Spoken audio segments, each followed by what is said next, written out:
Welcome to Heart and Heart. Master Lechesis is away from the clinic at the moment. Please briefly describe your symptoms, and I'll put you through triage.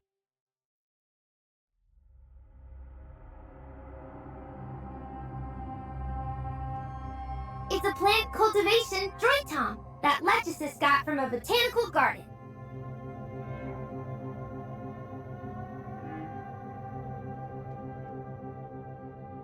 Lechesis has, reset its system settings. It's a medic BRIGHTON now.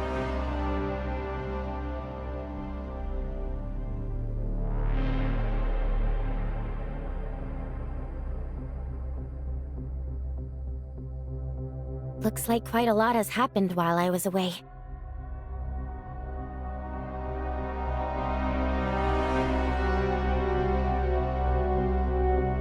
Hykros has analyzed the ore zero samples I brought back and confirmed that the zeronium they contain is actually omnium.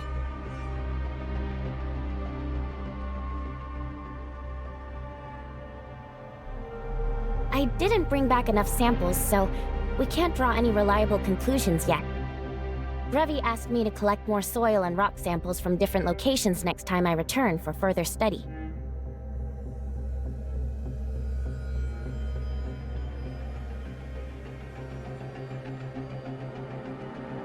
Plotty said that after we lost contact, Hykros headquarters immediately asked Kailo where we were. But Kailo just brushed them off, saying that the space-time turbulence made finding us very difficult. It wasn't until after the Homecomer assembly had ended, just before I came back through the space rift, that Rafa said he'd found us and was ready to formally start negotiations.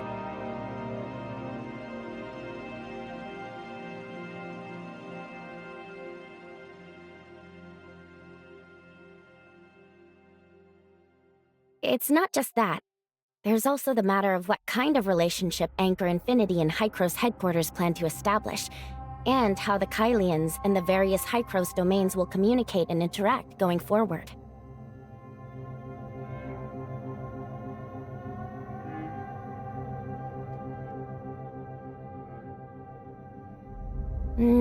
Judging from Plotty's tone, Hykros headquarters never expected an ideal outcome from these negotiations in the first place. The way Kailo brushed off our disappearance already shows where they stand.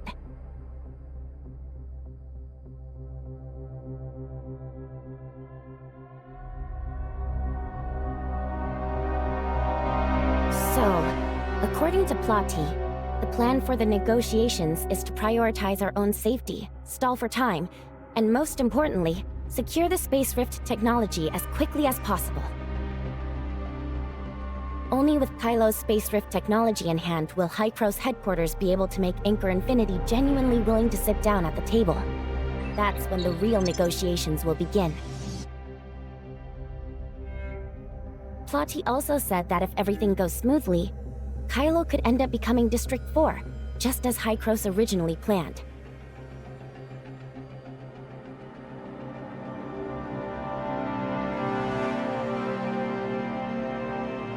Before we arrived, Hykros headquarters had already looked into Kailo's research capabilities. The Institute researching Space Rift technology is still part of Hykros, but the Kailo branch has long been under Anchor Infinity's control.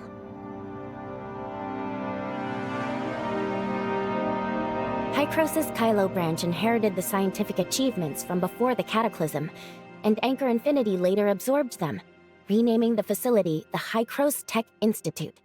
That's our target.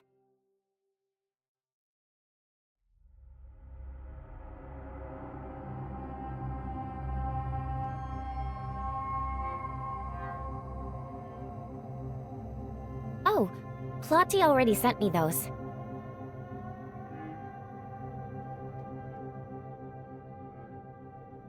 Do you have something in mind? Hold on, one last thing. It's about Nem. All of Gestos' system repairs are complete and fully tested, and Nem has fully integrated with the algorithm ARC servers. She told Plotty she wanted to help us, but considering the sensitive relationship between Hykros headquarters and Anchor Infinity, plot he didn't approve.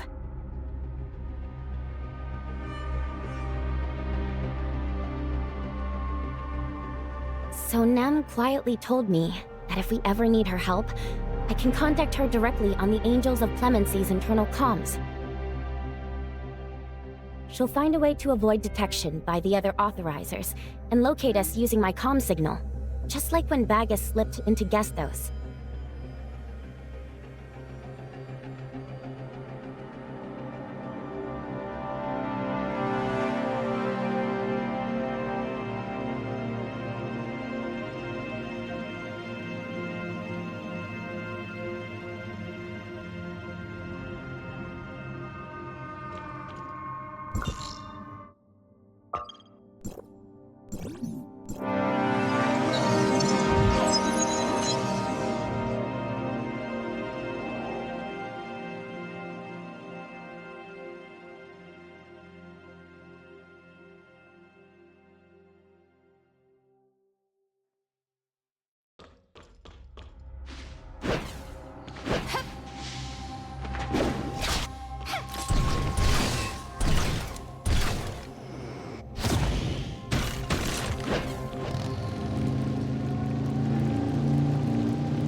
Perfect timing.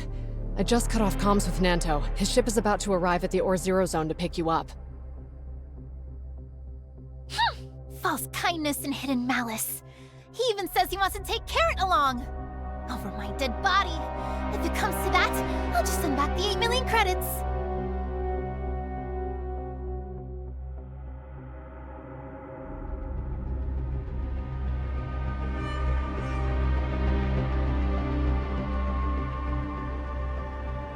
But Carrot is now the only Kailian who's ever been to Ida. From what I can tell, Anchor Infinity is dead set on controlling anyone with ties to Ida.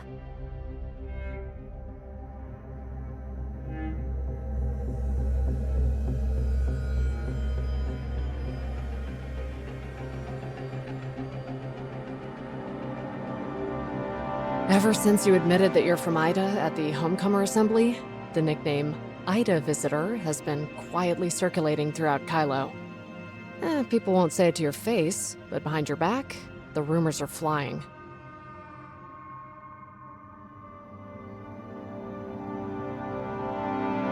Tourists, envoys, adventurers, pirates, swindlers, aliens.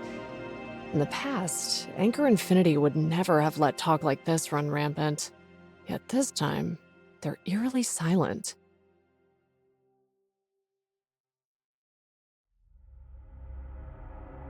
With 3 living, breathing witnesses right in front of him, Rafa wouldn't dare outright deny it. But if he admits the Ida Visitor is real, all of Anchor Infinity's years of effort will go down the drain.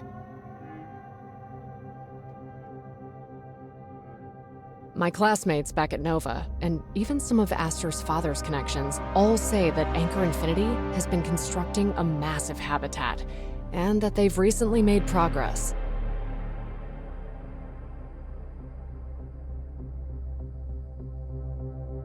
I'm afraid that once you and Shirley reach the BRIGHTON zone, Rafa will announce a migration plan for the Kailians on a scale never seen before, just to stop the situation from spinning out of control because of you.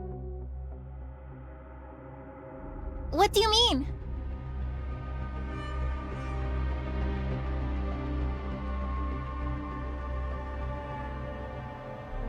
They kept quiet all this time, and now, of all moments, they decide to bring it up? Isn't it blatantly just a smokescreen?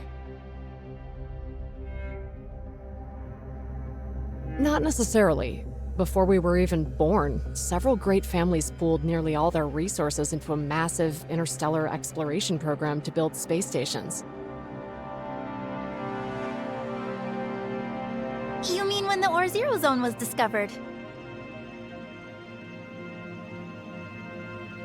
They discovered more than just the Or-Zero zone back then. It only grew to its current size because the surrounding space-time turbulence is stable, and because there aren't many astral hives around. From what I've heard, the Kylians found several similar areas back then, but with resources in short supply, they had to start by developing the Ore Zero Zone, because it had the best conditions.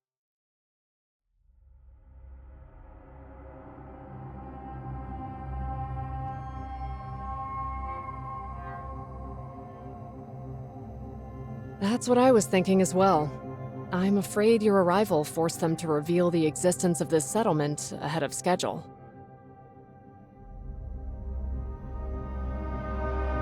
If that's the case, Anchor Infinity will definitely want to cut ties with Ida. And if any Kylians try to go back there, Anchor probably won't allow it. Is that what you mean?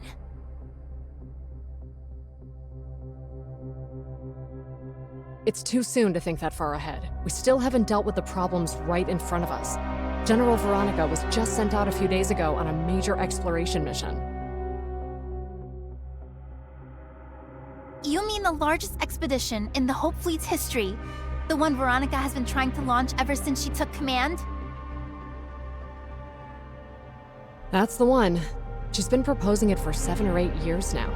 But Anchor Infinity keeps stalling or flat out refusing under all kinds of pretexts and saddles her with anti-piracy missions and the like.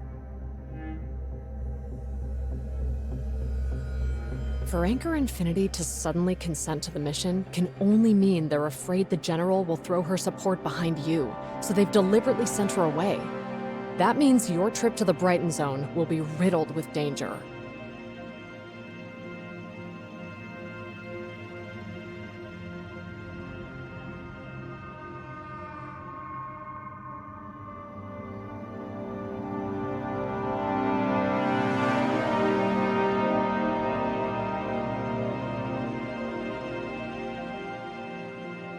Coordinates?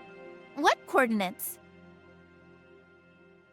The authorizer and I arrived here by spaceship through a passage. What I'm sending you now are the coordinates for the entry and exit points on Kailo.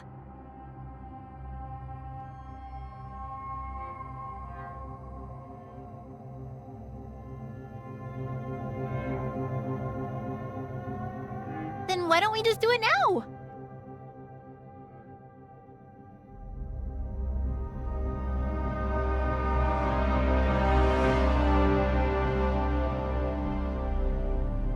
Oh, I see. This is just to deter them. You won't actually let me share them unless there's absolutely no other choice, right? But aren't you afraid they'll just capture me?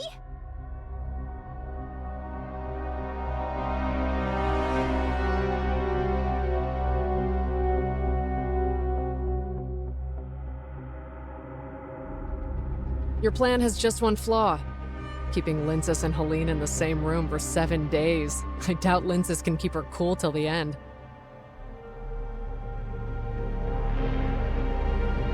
Oh, don't worry. I'll bring Carrot and Mia along. Let the 3 of them hang out while I sit back and enjoy the show. Honored Hykros diplomatic representative. The spaceship is ready. Please share your location, and I'll send a droid Tom to greet you.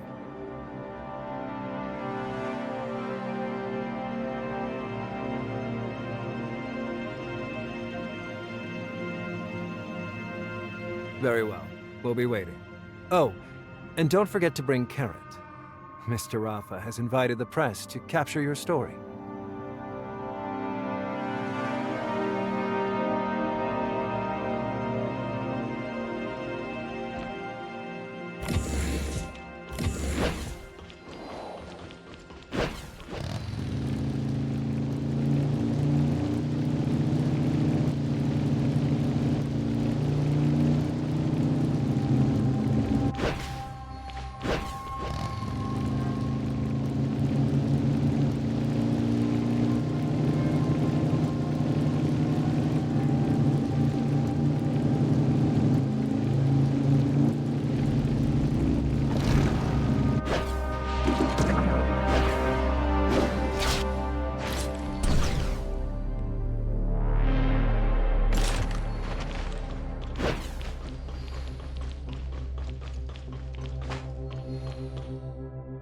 Greetings, diplomatic representative.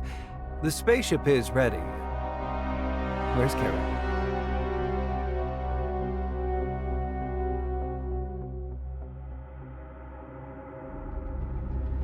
The Brighton Zone has the finest healthcare in Kailo, and the medical institutions under Helix Bio will give her the most intensive physical exam.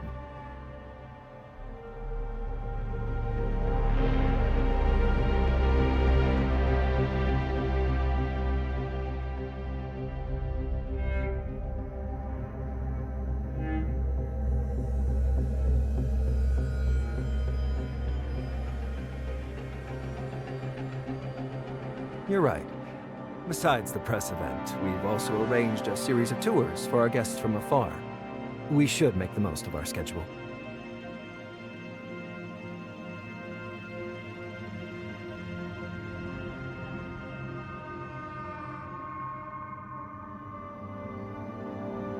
This way, please. Both of you.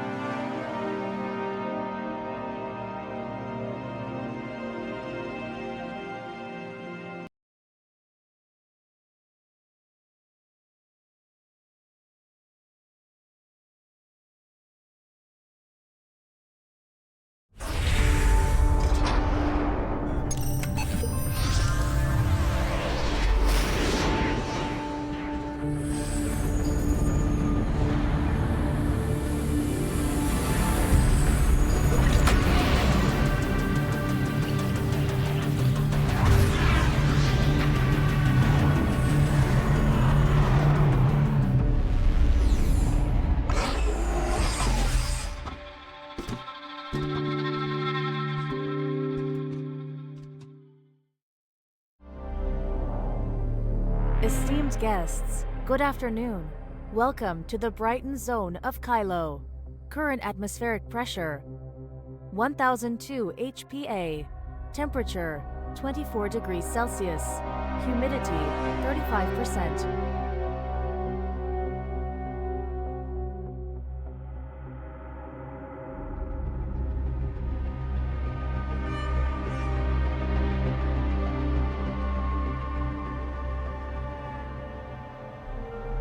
My apologies for the awkwardness. This is the avatar for Anchor Infinity's AI assistant, Lana. It's soon to be launched commercially. The one before you is just a prototype.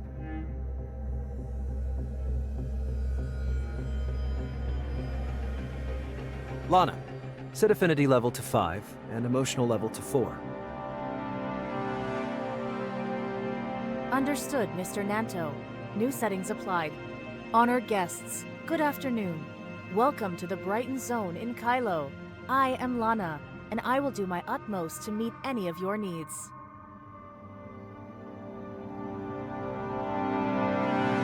Apologies. I've just been notified that Mr. Rafa is tied up with urgent business and cannot personally greet you. I hope you'll forgive the inconvenience.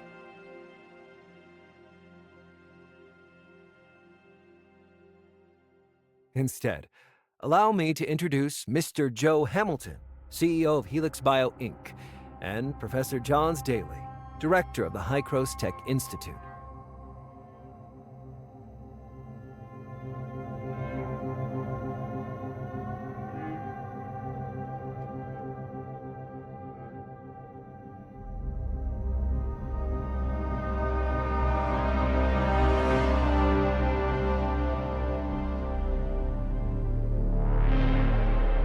Hello, and welcome to Kailo.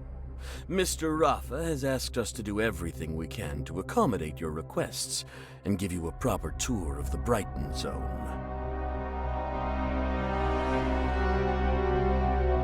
Hello, I'm Johns, Director of the Hycros Tech Institute under Anchor Infinity.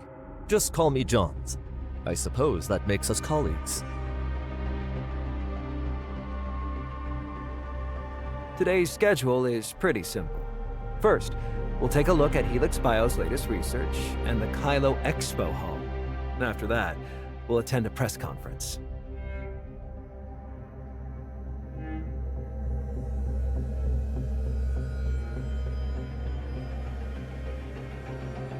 Kailo has waited 50 years for your arrival. Everyone is eager to see you and speak with you face to face. Representative, surely you won't refuse to give them this opportunity. Or would you rather meet Mr. Rafa first? He's really unavailable today.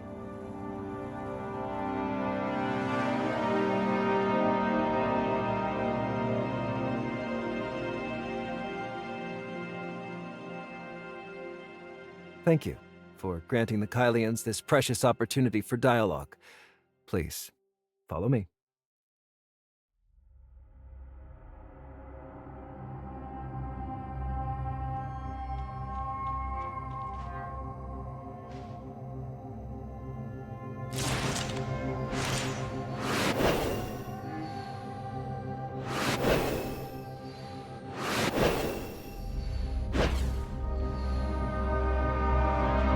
Veronica spent years locked in negotiations with Anchor Infinity over Project Astralis, and she's finally won their approval.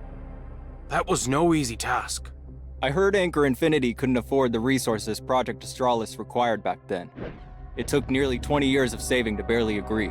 But if we don't do this, how will we ever find a new home? But if we do this, will we return to the old days when supplies couldn't meet demand?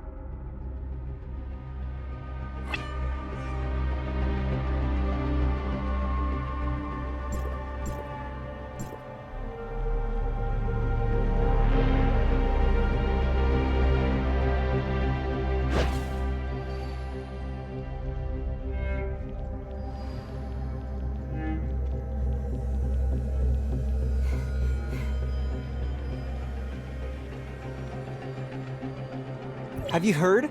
Someone from Ida has actually come looking for us. Impossible! If that were true, the pirates wouldn't be this quiet.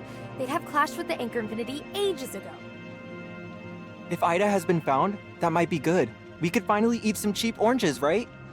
How can you be sure Ida still has oranges? The place was bombed to smithereens back then. Who knows how much usable land is left? The press conference hasn't begun yet. Don't casually discuss Ida. Anchor Infinity will make the appropriate decision.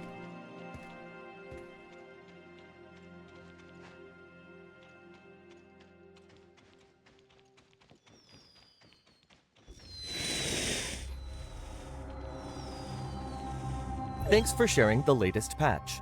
Service Language Pack upgrading. You're welcome, and thank you for the prompt system security alert. Lana sent a new patch to that droid, Tom, and it's expressing thanks. Robots share information when they return to Looks like that droid Tom discovered a system vulnerability while it was working, and Lana immediately sent over the appropriate patch.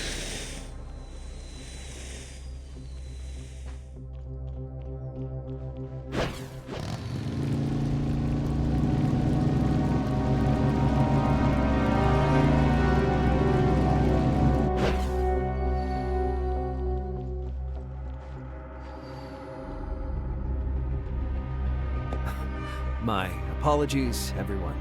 A minor issue has come up at the press conference that I need to address. For the rest of the tour, would you two please accompany Joe and Jones? Allow me to present Anchor Infinity's outstanding scientific achievements, especially in the field of life sciences. The unique space environment here has opened up entirely new avenues for Helix Bio's research.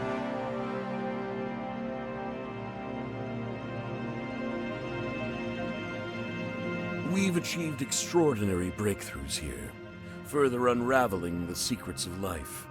I doubt such achievements could ever be realized on Ida.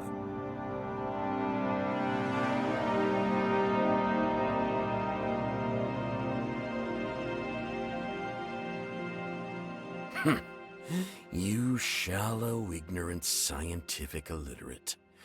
You can't possibly comprehend how priceless and unique Kailo is to life science research. I know what you're getting at. They're nothing but useless scraps, skulking around and exploiting Helix Bio's resources for their own gain. Trash like that should have been recycled long ago.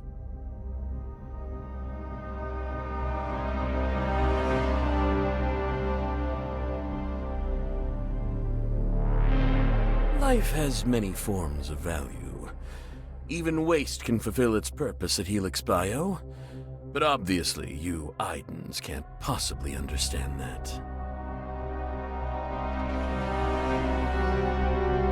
I heard you've been in Kailo for some time, yet you still don't see the true value of this universe.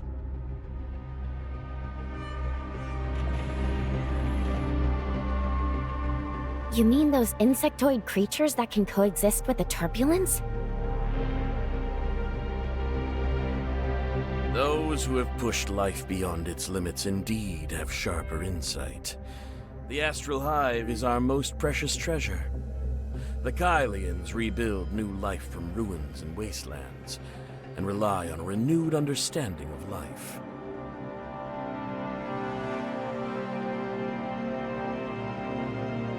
Soon you'll witness Kailo's miracles of life.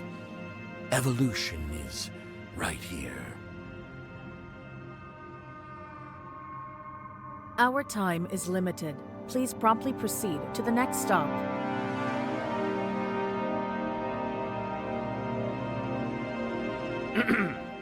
Johns will handle the rest. I'm quite busy, so I won't accompany you two any further.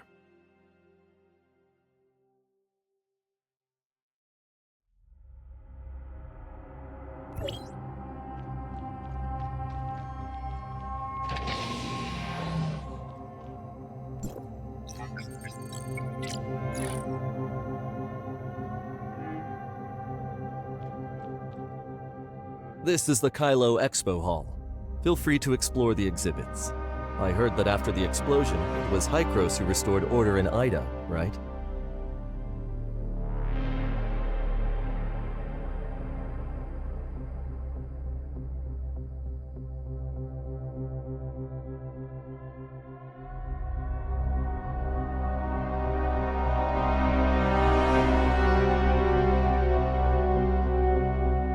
So, there are other districts as well?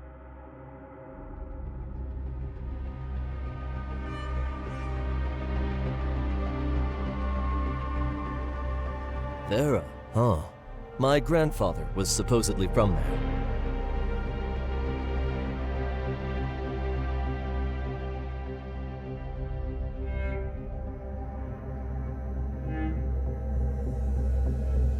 Are you worried about the negotiations?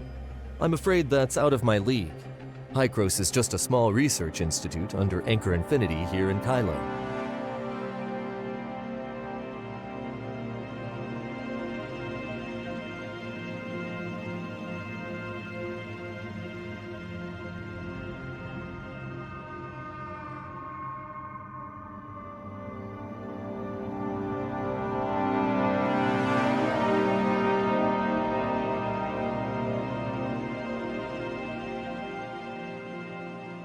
Is your space rift technology really that behind?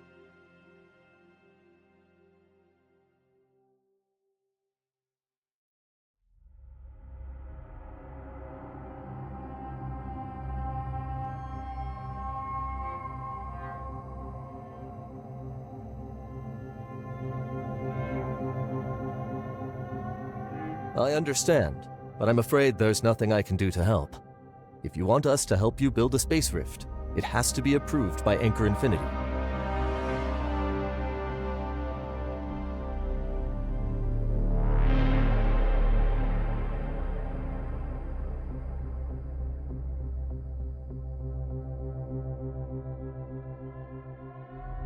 Naturally. My work here is done for the day. I wish you both an enjoyable stay in the Brighton Zone.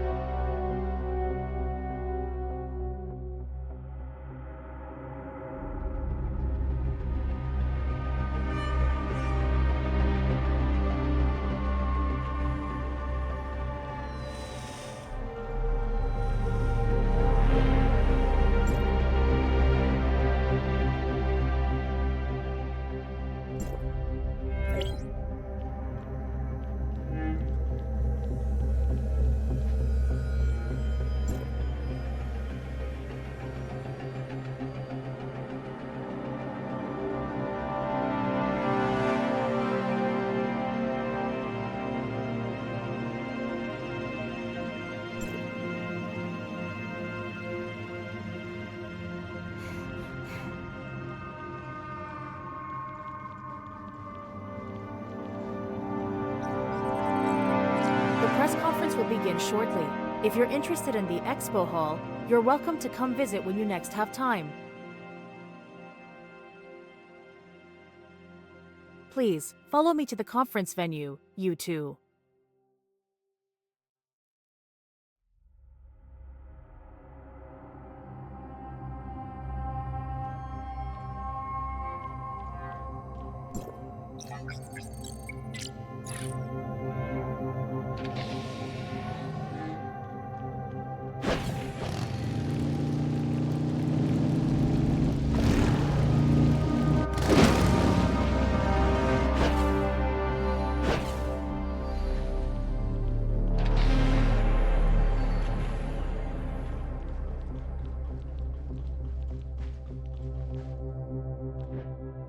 Please wait here for a moment. The reporters are already seated, but the on-site staff said a problem came up during the equipment test, so they're replacing it now.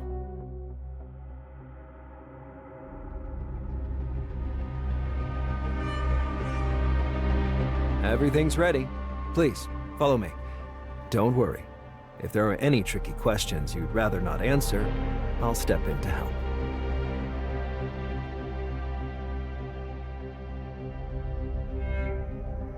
Apologies for the delay, everyone, and thank you for your patience. This is the long-awaited IDA visitor.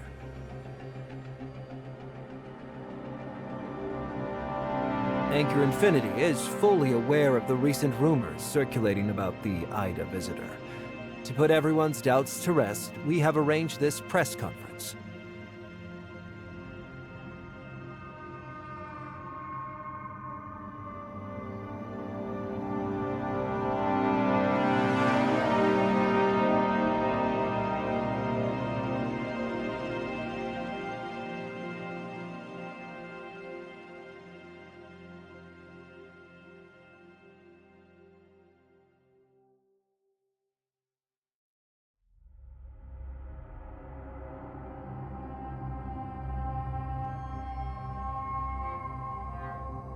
Oh, don't be so polite. We've kept everyone waiting long enough, and I doubt they're here for empty formalities. Let's get to the point.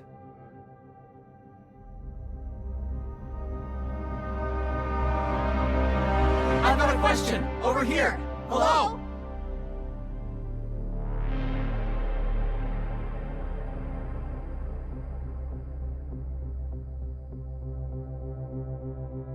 The person up front seems eager. Let's hear their question first.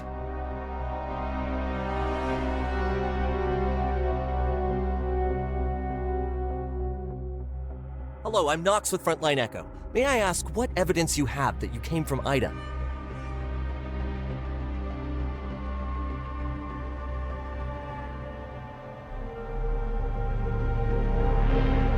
What I mean is, how can you prove you're really from IDA and not just some con artist using the name IDA Visitor to scam donations from gullible homecomers?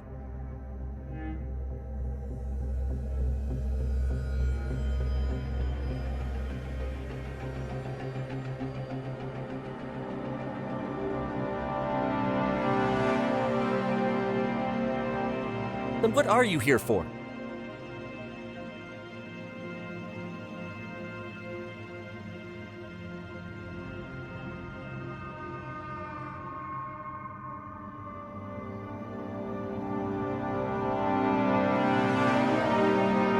What's the matter? Cat got your tongue?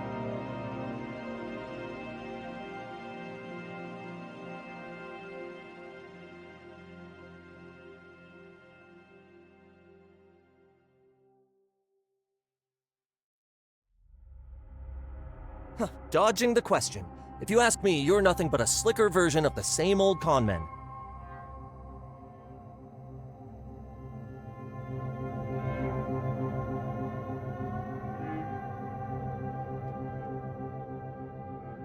All right.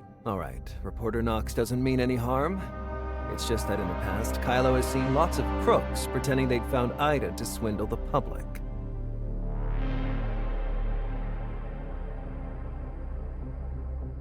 Surely you've heard the story of the boy who cried wolf, right? Now that a real visitor from IDA has come, the people of Kailo are naturally quite suspicious.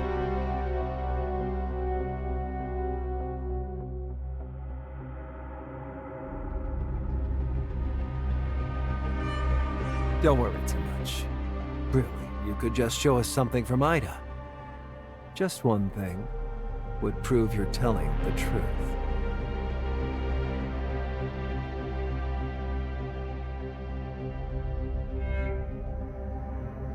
I've heard IDA's natural environment is beautiful, with all kinds of fruits, vegetables, and fine food. Surely you can't stomach our Kailo rations. You must have brought some gifts, right?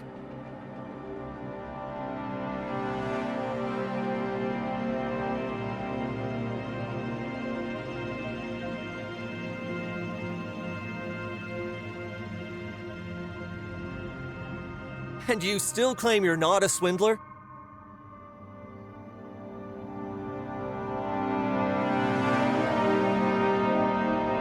A swindler, really? No way! Did Anchor Infinity get duped too?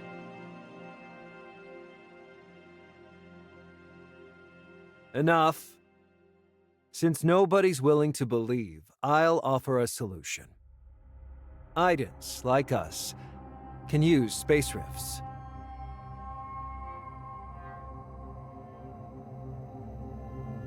How about we send their representative through the space rift to Ida right now, and bring back something unique to Ida?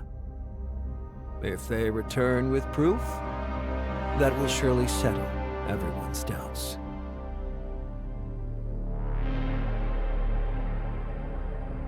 Not a bad idea. But the question is, diplomatic representative, do you dare?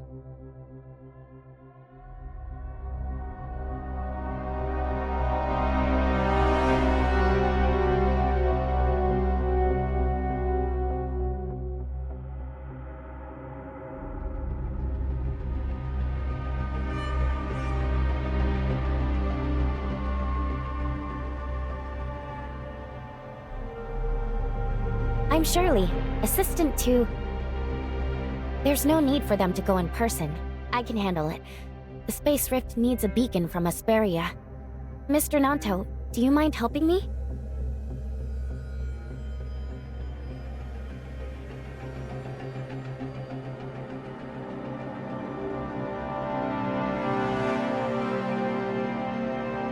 They're clearly setting a trap to weaken our influence here.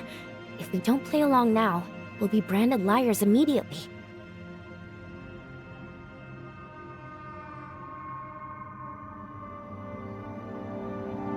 You're the diplomatic representative of Hycro's headquarters.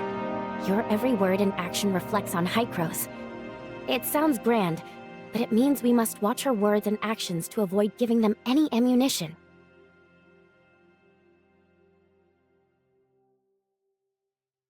Whether it's the upcoming negotiations, Plotty's mission, or finding Bagus, we have to follow his instructions to the letter.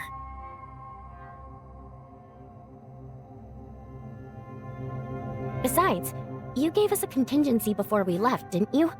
And don't forget, I'm an angel of clemency.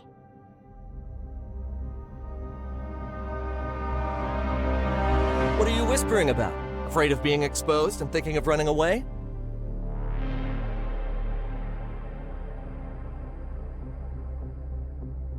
Of course not. We're just discussing what to bring back. Hycro's District 7, which was originally Vera, has lots of local delicacies. I'll make sure to bring back enough for everyone to sample.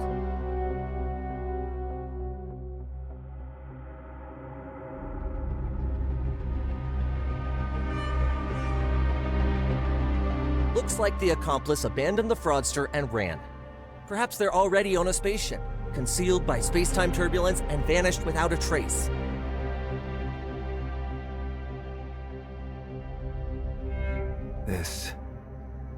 This can't be. Mr. Rafa contacted these representative superiors, although it was only done remotely.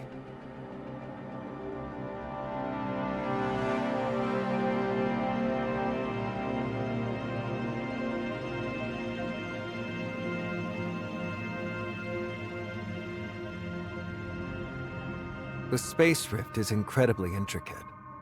I'm just the security force chief, not a tech researcher. How could I possibly have tampered with it? I want you to be genuine more than anyone.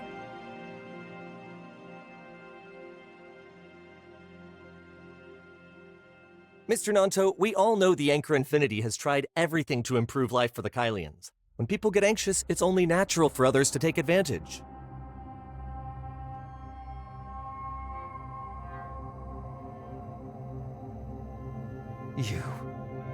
You really are a fraudster. You dared to trick us? And to think I trusted you. I even gave you advice.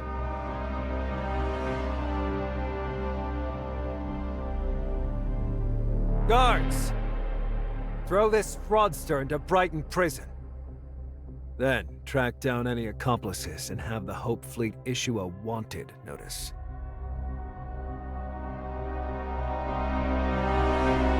Affirmative.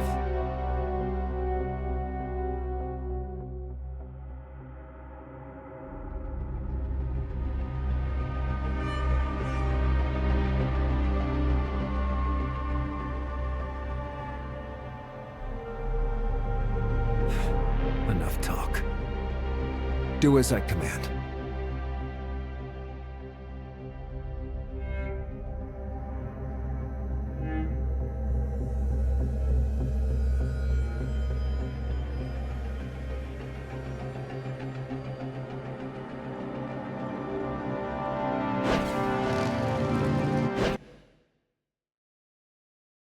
Stop dawdling. Move it. Prisoner number 269-25925. Facility, Brighton Prison. District S261. Charges, fraud, endangering public safety, etc. Sentence, undetermined.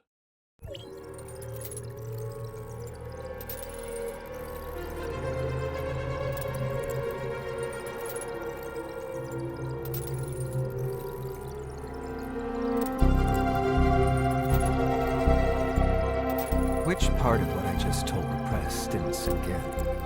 Brighton Prison will be your home for the rest of your life.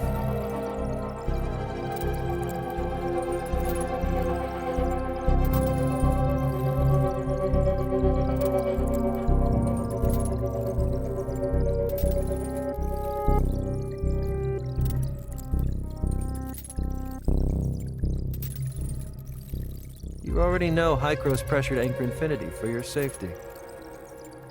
So, it seems you admit to secretly planting a Hykros headquarters beacon inside the Ore Zero Zone space rift.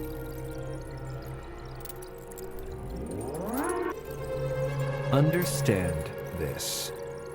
No one can contact Hykros headquarters from Kailo unless they have the special equipment in Mr. Rafa's office. Unless, of course, you've already slipped back through the space rift.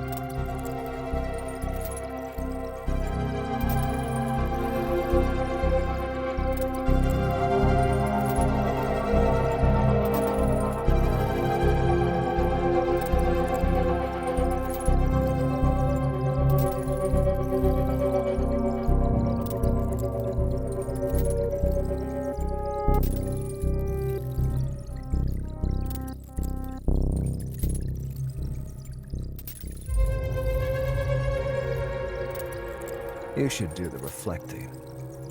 You secretly colluded with hostile forces in Kailo, the Wednesday crew, sabotaged Anchor Infinity source activation injection research, and hid the fugitive Helene.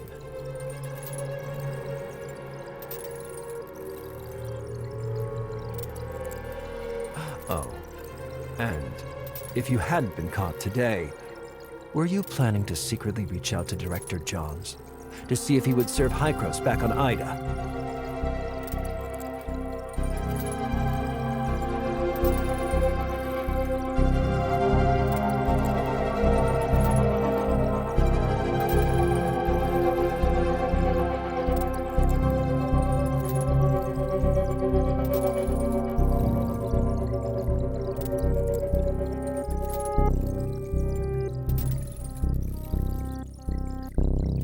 Entrance coordinates.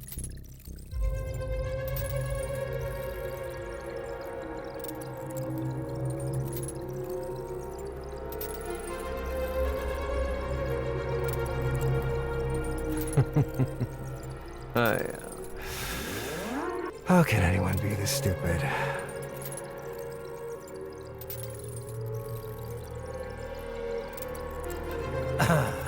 Let me guess. Are you planning to announce it on Lensis' live stream?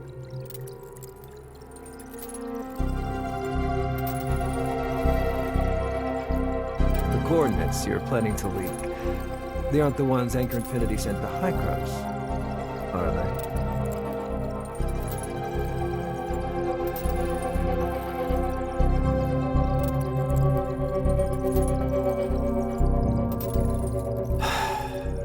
Let's assume.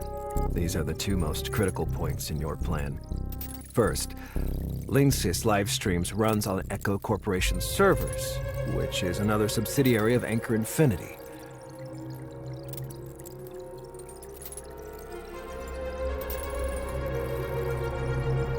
Of course, if I were you, I'd have tucked her away somewhere safe long ago. Just like Helene. That place would be almost impossible to find. Nobody's locating that within the next 7 days.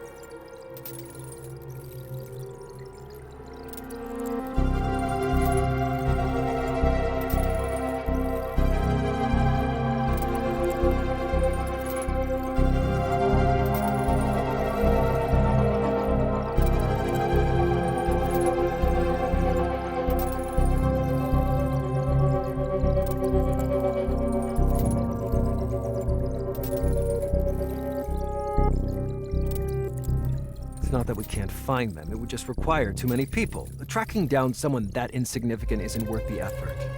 Let's get back to the coordinates.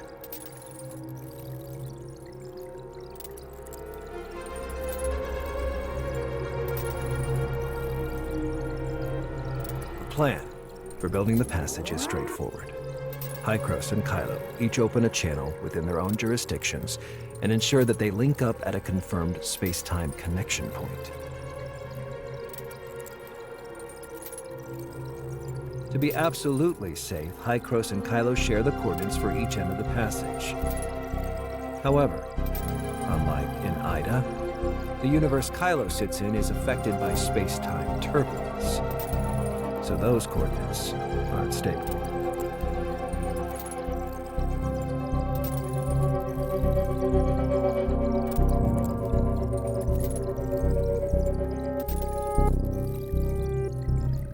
Imagine this universe is a tank that isn't completely full of water. Inside the tank are lots of empty bottles, some big, some small. Some leak, some don't.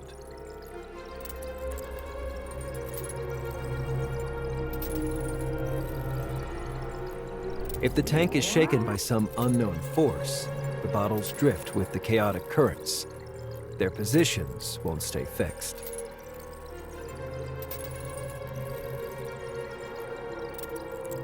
Still, after years of exploration, Anchor Infinity has learned some of the space-time turbulence patterns, like how people at the Homecomer Assembly can navigate the space-time turbulence near the autumn day.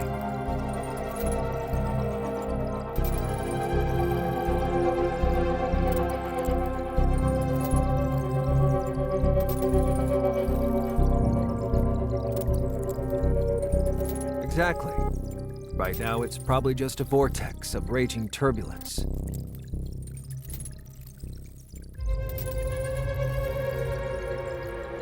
So why bother dragging people off? Even if you had that plan, it wouldn't matter. Once the coordinates are released, Anchor Infinity's fiercest opponents will rush in without hesitation.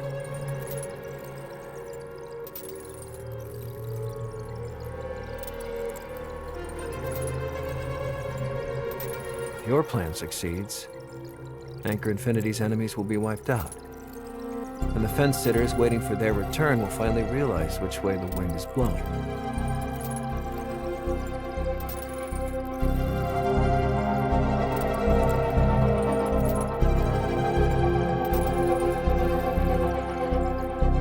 Why is she? That's only hypothetical. Is that actually your plan? If it is, you'd be sending a lot of people to their deaths.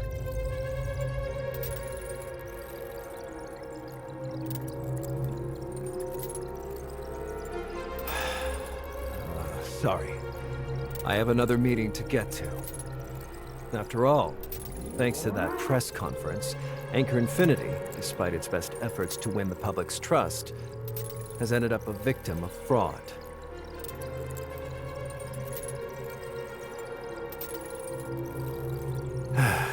This is a serious public opinion crisis. I'd better go help Mr. Rafa figure out a plan.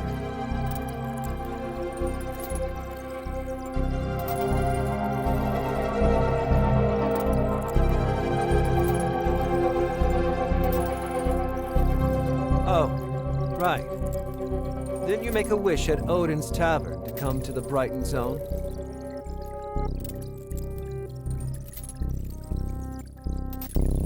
So, how do you like the Brighton prison hideout I lined up for you? Ganir never misses.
Hey, Nancy, what are you doing up in the middle of the night? Careful.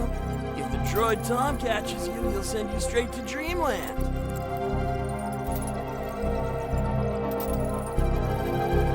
Lincoln, listen. I figured something out. Your new roommate's in here for pretending to be from Ada. Even Anchor Infinity was fooled.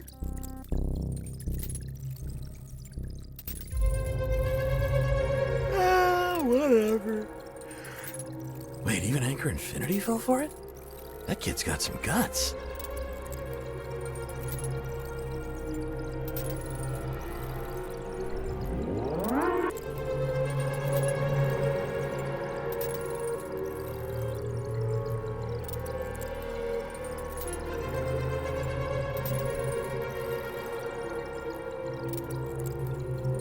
You've even fooled yourself, huh? If there really were people from Ida, Anchor Infinity would have been toppled ages ago. You'd hardly be sitting in here in that case.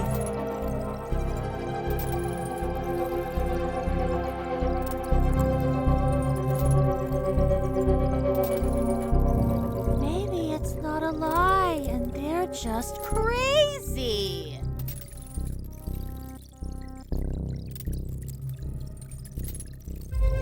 Whatever happened before, once you're in here, you're one of us.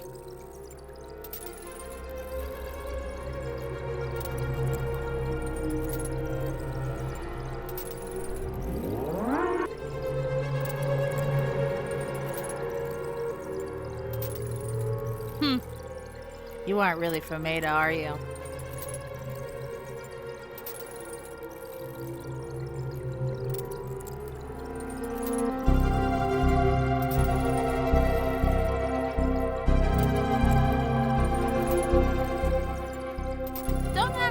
High and mighty. Everyone in Kailo knows the truth. Except those useless drunks in the Brighton Zone. Brighton Prison doesn't hold the worst of us. The bravest and most righteous.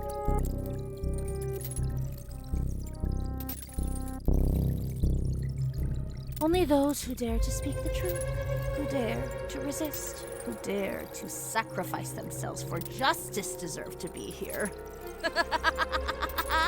These iron bars don't lock up criminals.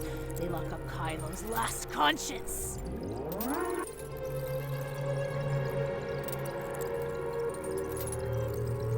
Keep it down. The droid Tom's coming.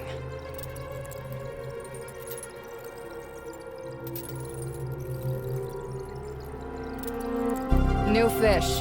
I'm Gandhi. but everyone calls me Captain.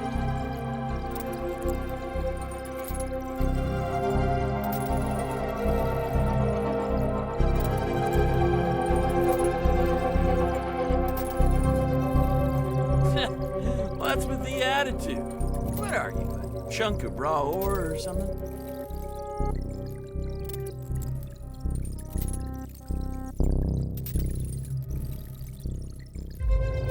A raw ore is someone who's doing time for the first time, while a new fish is a fresh arrival. Why did you lie to Anchor Infinity and say you were sent from Ida?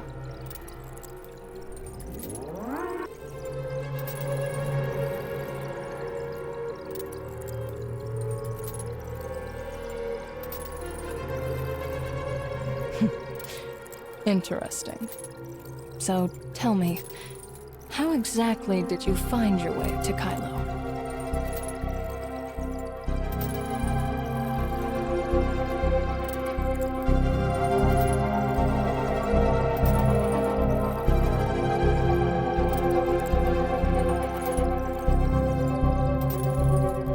Go ahead. I'm listening.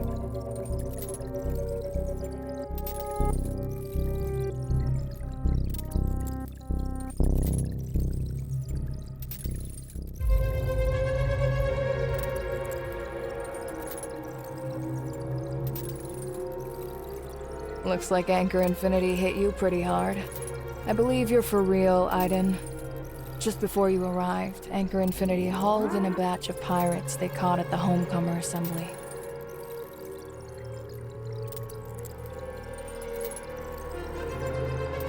We've already heard the gist of what happened. I might be the only one who believes you, though. And I'm only choosing to trust you because of Granny Lola's granddaughter and her student.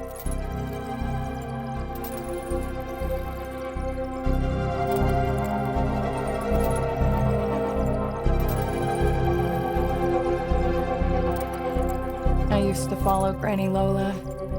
To uphold her ideals, I even put together my own pirate crew.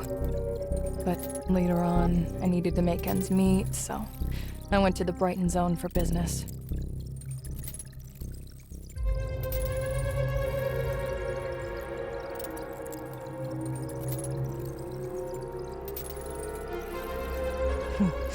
The charge in my file says I ran illegal experiments under the guise of the Floral Expo.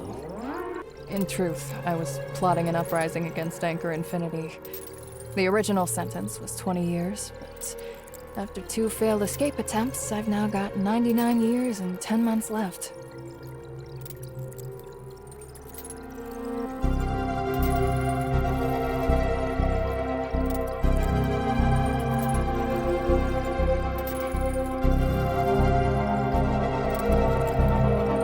Of course not. But Anchor Infinity couldn't possibly throw Mr. Hamilton behind bars.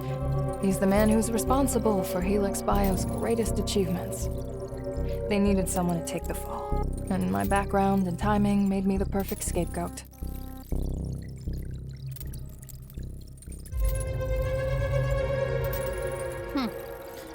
Got it now? No one locked up here has actually done anything wrong. They just made Anchor Infinity mad is all.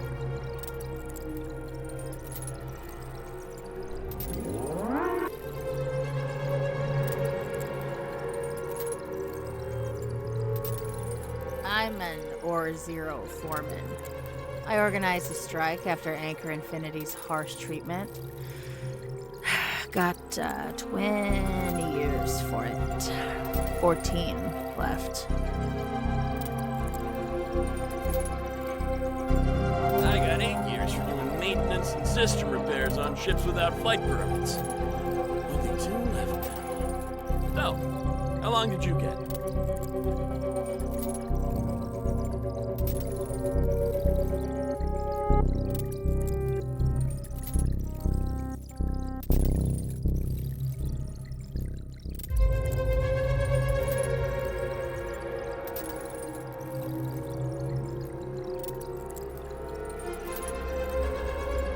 Don't even think about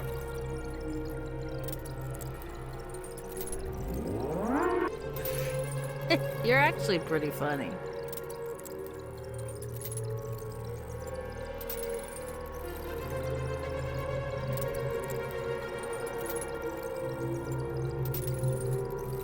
Easy.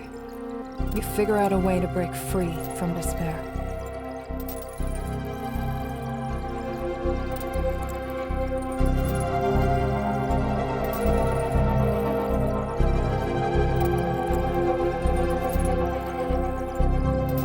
This is Brighton Prison, so there are cameras everywhere.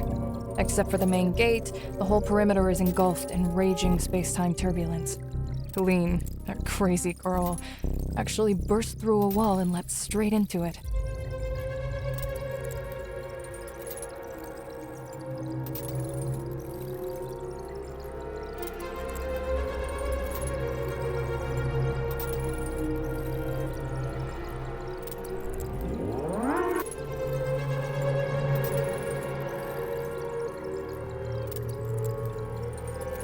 What do you mean?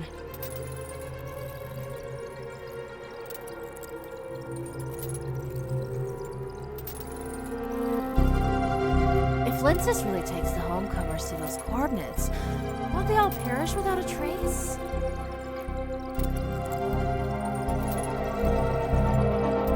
We've been trapped in this corner of the universe for 50 years. It's not like we ever had anywhere to bury the dead. To recycle resources, everyone's bodies are reclaimed and repurposed.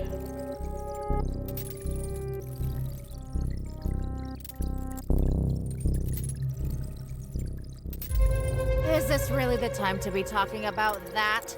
Captain, shouldn't we be helping somehow? I'm beat. Let's get some sleep.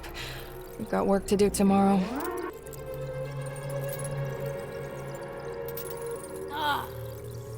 All right. Good night. Good night, Captain.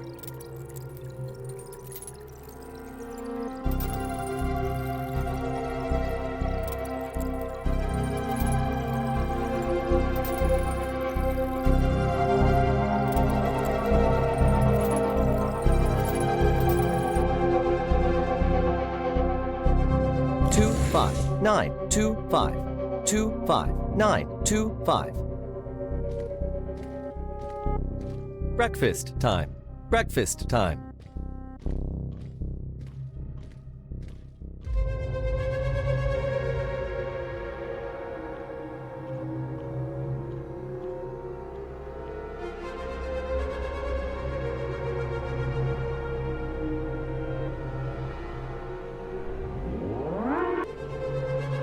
What is it?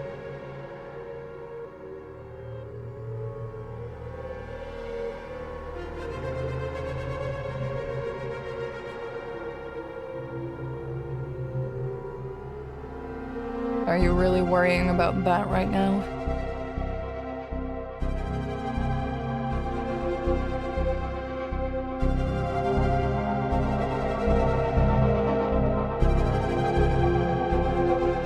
Then you've asked the right person.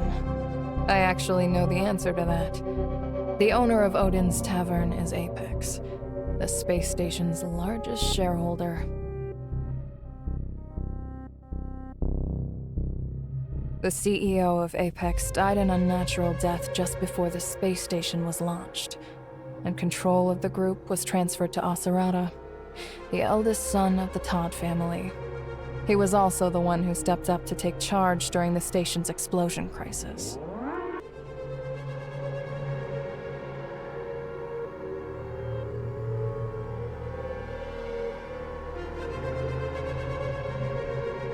What do you think? How does a mud-stomping ex-space pirate like me end up as a Brighton Zone merchant?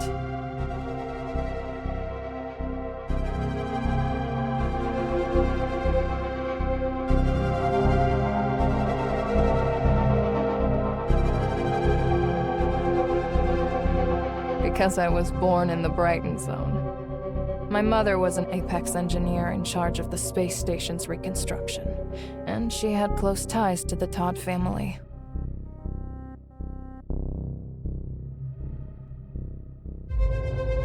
Later, when Aglaia Todd, the eldest daughter of the Todd family, set out to construct Odin's Tavern, my mother was the one who devised a streamlined, efficient, low-resource plan. She launched the place with nothing more than a multifunctional compact bar counter.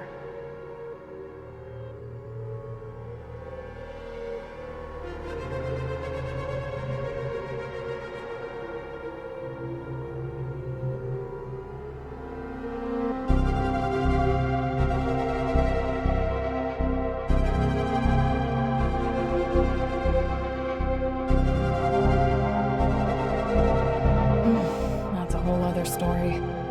And it's Nanto's story, too.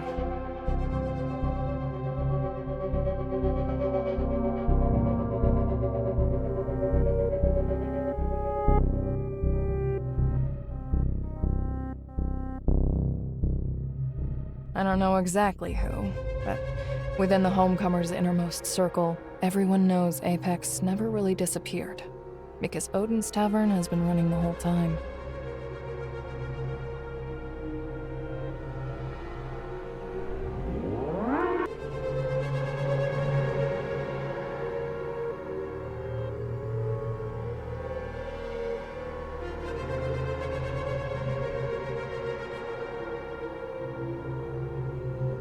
Unless Aglaya is Anchor Infinity's CEO, that's impossible.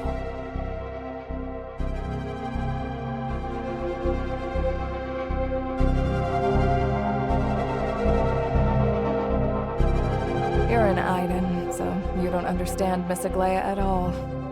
After the explosion, Acerata could only rebuild the space station so quickly with Miss Aglaya's help.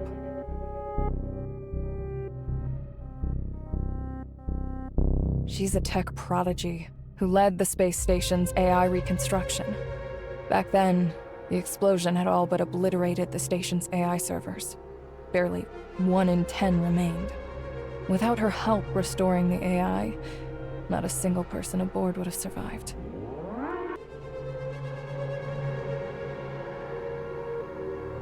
She stored all of Odin's resources on a standalone server that's said to be hidden deep within the space-time turbulence. After Miss Aglaya was cryogenically frozen due to Starstone syndrome,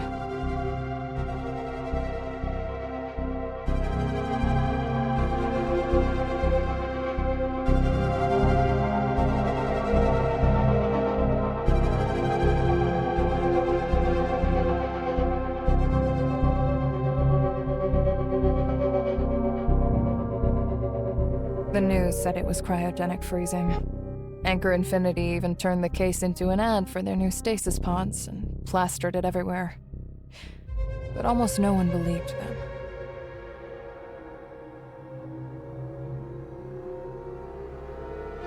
Some even say that Anchor Infinity took advantage of the moment when the cryogenic anesthetic was administered to outright kill Lana's mother, the heiress of the Todd family. That's how Anchor Infinity seized Lana and secured the position it holds today.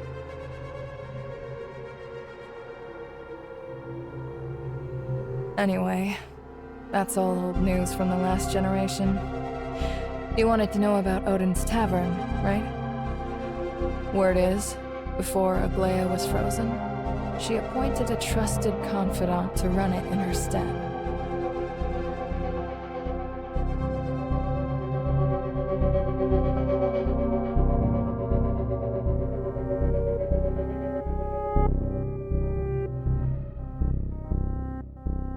That's right. Ever since Anchor Infinity ousted Apex, they've been using the Hope Fleet's expeditions to hunt for this server cluster and that mysterious agent. But so far, they've only come up empty-handed.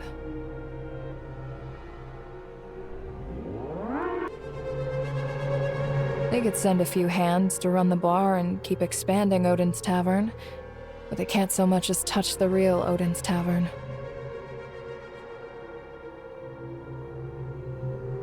What is it?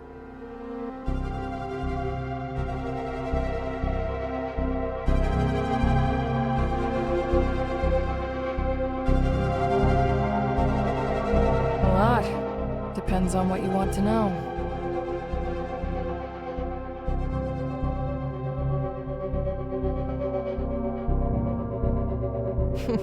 That's way too much to get through in a single meal. You probably need 3.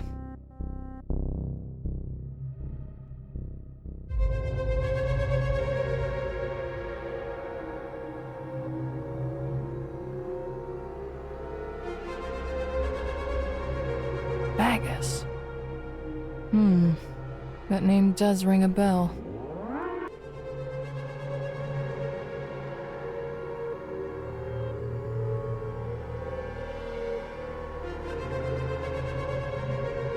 Take it easy.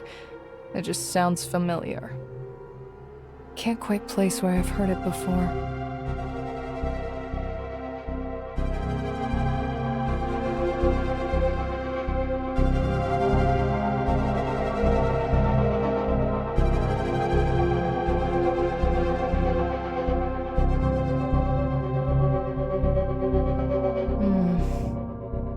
I don't think this has anything to do with Nanto. I don't think I heard that name from anyone linked to him. It's just vaguely familiar. Maybe I'm mixing things up.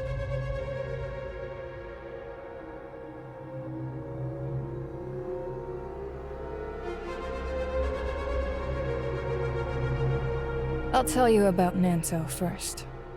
We're about the same age, and my mom was really close with the Todd siblings, so I actually know him pretty well. I've heard stories about him ever since I was a kid.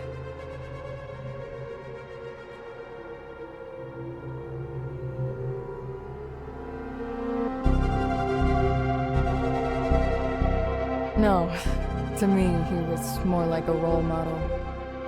Whenever I ticked my mom off as a kid, she'd tell me to learn from Nanto. She'd say he's kind, smart, all of that.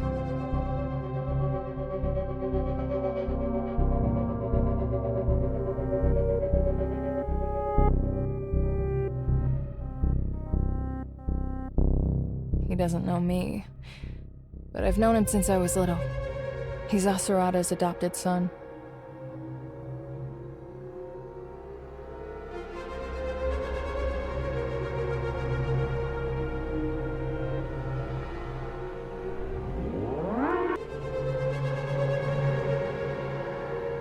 Around 2696, I think. At that point, both the Todd siblings had contracted Starstone Syndrome. Also, Anchor Infinity had discovered the Ore Zero Zone and rolled out credits, and Apex had lost a significant portion of its business to Anchor Infinity.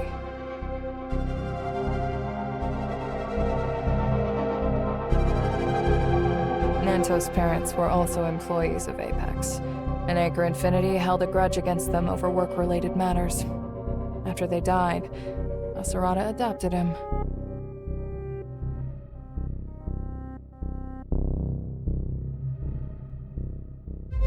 Asurata spent years battling Starstone Syndrome, and the constant strain left no time for marriage or children.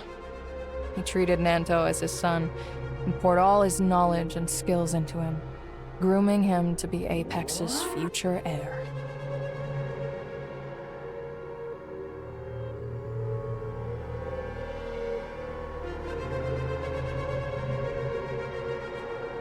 Well, it's a bit complicated for now.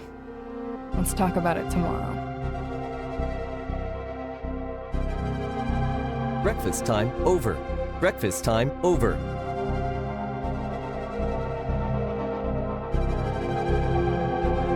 Head to the plant cultivation room and start your work.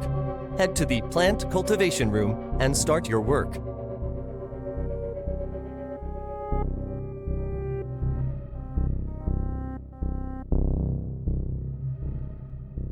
Come on, the work you're so curious about is starting.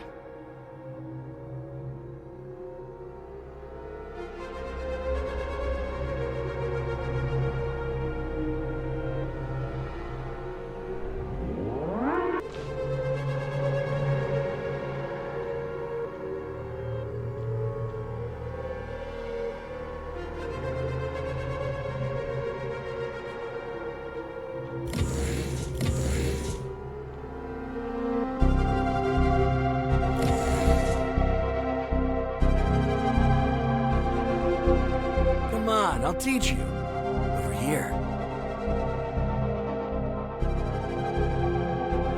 These plants are Helix biopatents. This species can conduct electricity. We're responsible for looking after them and making sure they stay healthy.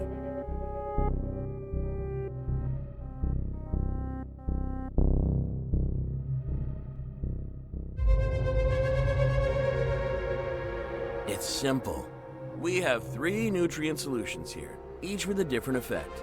Add the measured amounts in a specific order. Just follow my lead. I'll do it first, then you copy.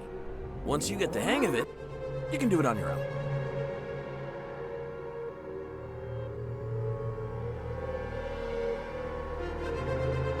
First, draw up the liquid from the bottle on the far left with your test tube. Remember, don't let the test tube touch the inner wall. Easy does it, keep your hand steady. Add 10 drops to the roots, then wait until the soil fully absorbs the nutrient solution.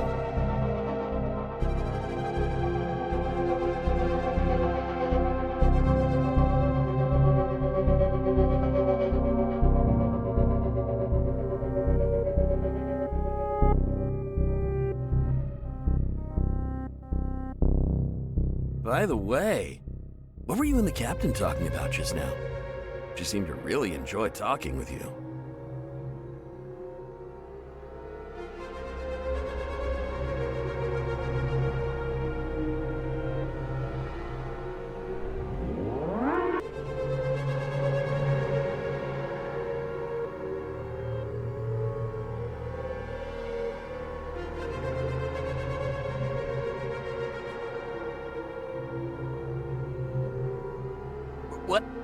What's wrong?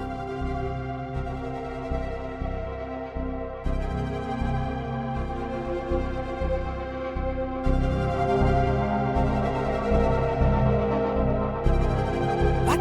That's impossible. Let me see.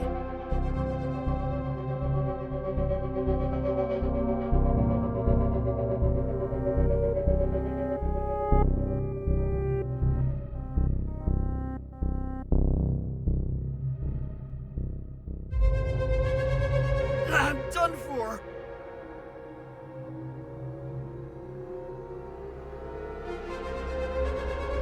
Offender 11667 wasted 2 bottles of nutrient solution. Punishment: 1 night in the brain interface room.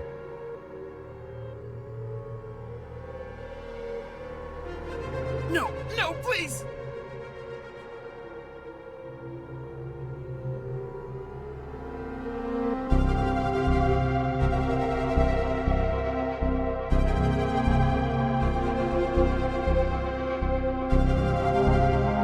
Punishment that can get you killed. Everyone just calls it the dream house. Watch yourself. Don't ever slip up. And whatever you do, try to stay out of there.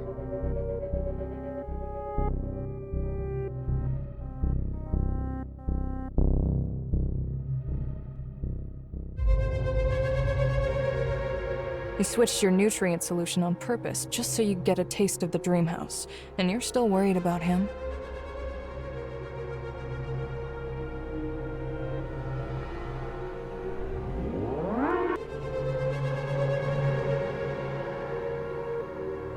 Because I trust you. He just doesn't like you, that's all. Can't you tell?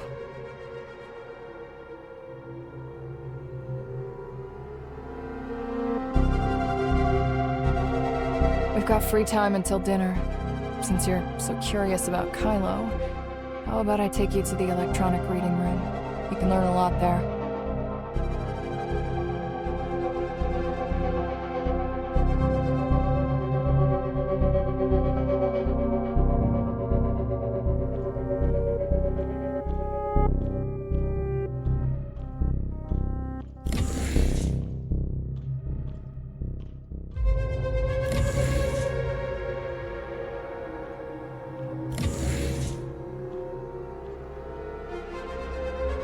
You can use all the machines in here.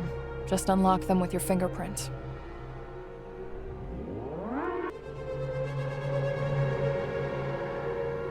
Besides here, the cafeteria and the plant cultivation room are open, but there's nothing to eat in the cafeteria right now.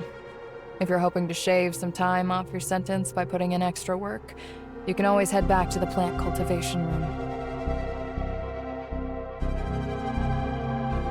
If you perform exceptionally well, you might even earn access to the gym and the movie room. But let's be honest, there's no way you'll qualify for those.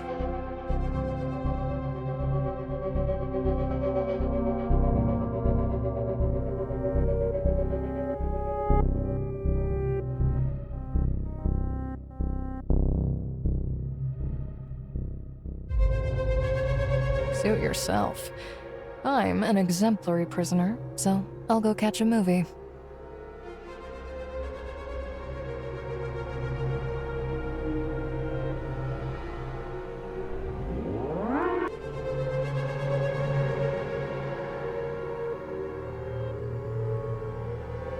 Bye.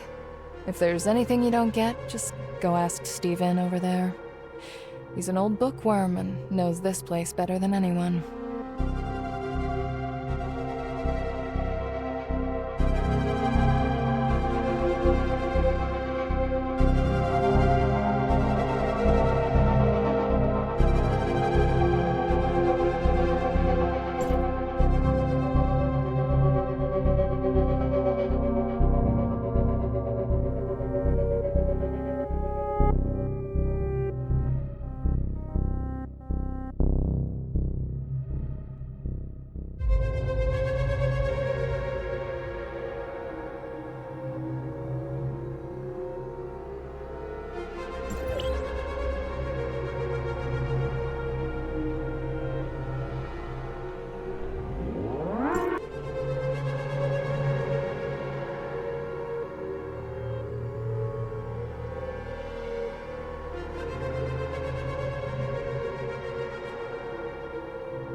Don't interrupt me, I'm reading.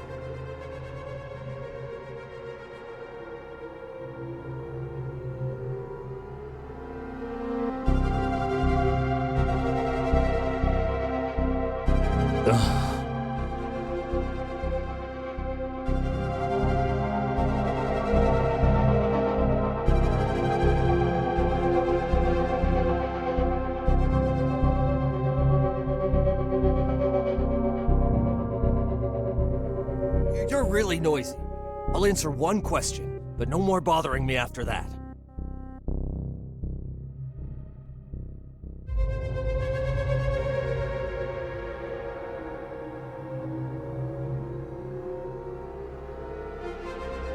The digital library here is offline. When it needs an update, staff from the management office brings over a dedicated network plugin to do it.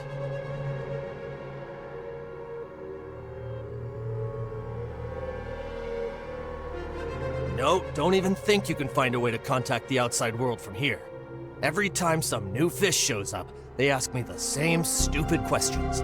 You people are really getting on my nerves.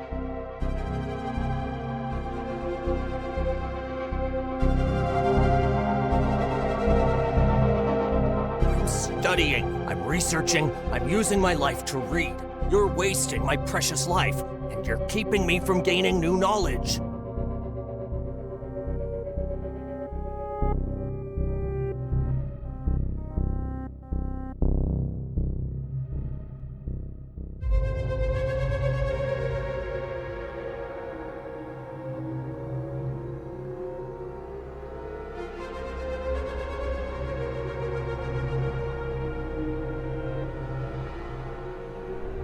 Lights out time. Lights out time.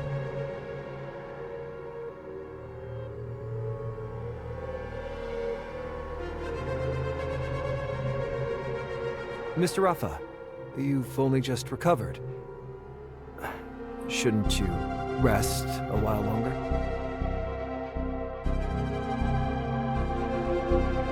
Helix Bio's tech has always proven reliable. There's no need to worry. Now tell me your assessment of our diplomatic representative.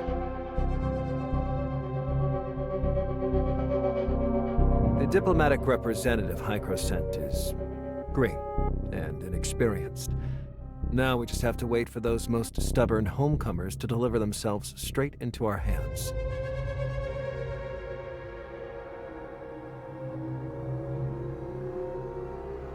Right now, I'm worried about Helix Bio.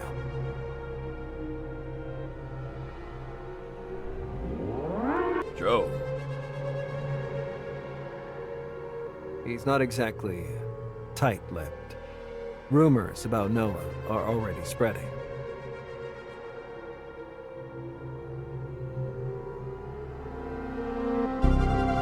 Even you've heard.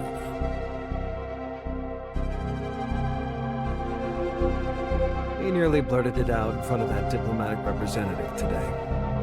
The way I found out is entirely within the bounds of my normal duties.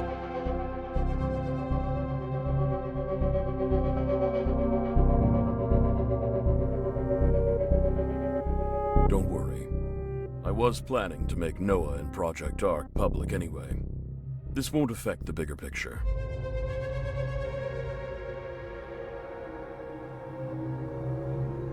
Are you interested in reading the Project Ark press release?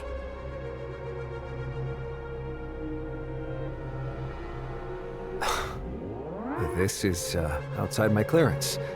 I'm not authorized to view it.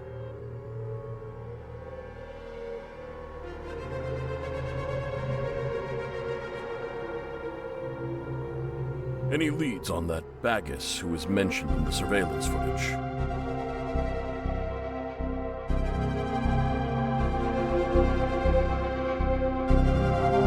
That's the next thing I wanted to report. I've looked into it, and there isn't a single person named Bagus in all of Kailo. I'm not sure what's going on, but I'll be more thorough in the next interrogation.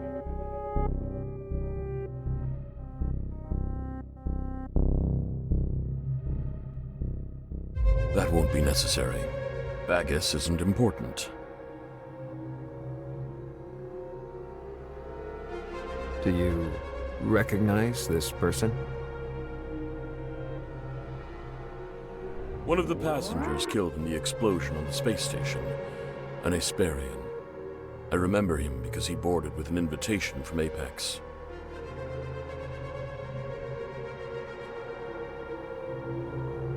Don't concern yourself with the dead. We have more important matters. At the next interrogation, start by asking what the difference between Shirley and Nemesis is.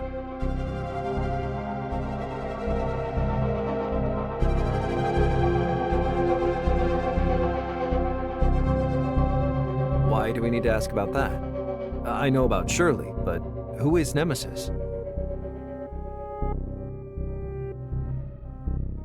That humanoid weapon from Ida is called an Angel of Clemency. It employs a unique form of Omnium technology. Shirley was merely her name before being modified. Now, she goes by Nemesis.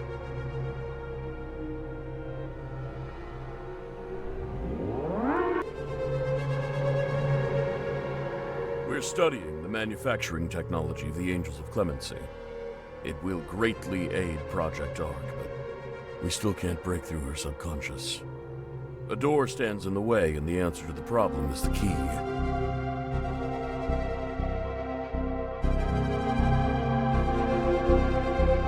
Understood. I'll handle it right away.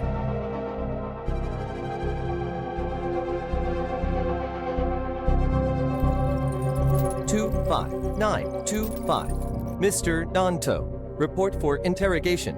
Proceed to the interrogation room immediately.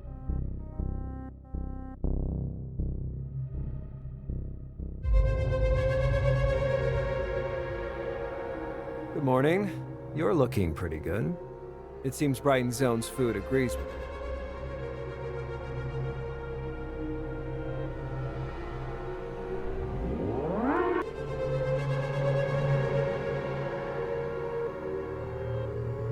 I don't have that much free time. I'm here to ask you a few questions about Ida.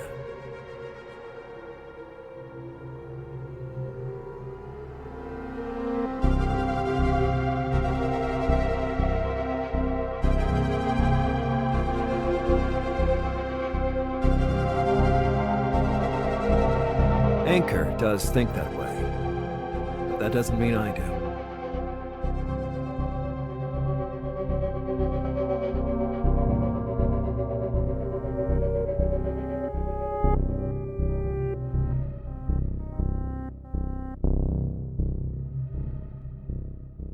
I'm not asking for your trust. Only that you tell me what's happening on your side.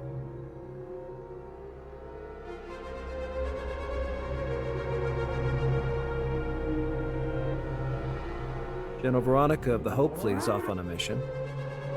This prison is under my control for the time being. So, you can trust me. Unless you think Asarada, the former head of Apex, is a fool.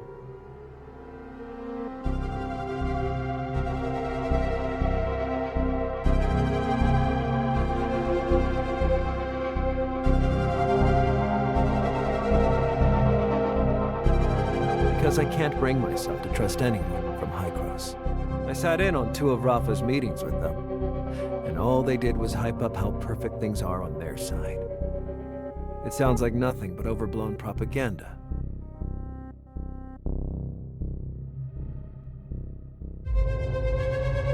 Fertile soil, perfect climate, abundant resources, cutting-edge technology, and everyone living in peace and prosperity. Do they take us Kailians for fools?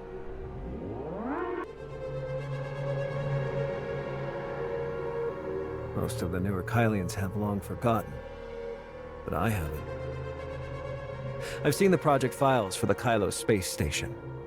Project Ark had to be ready to protect us from the worsening temporal anomalies.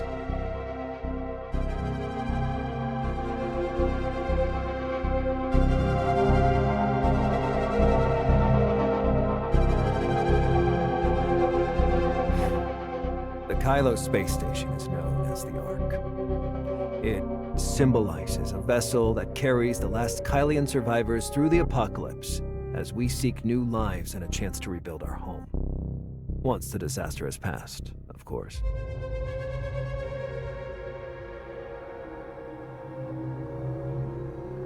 The Ark space station was so far away, yet even it got caught in that massive explosion. You were at Ground Zero. So how? How did you get out unscathed?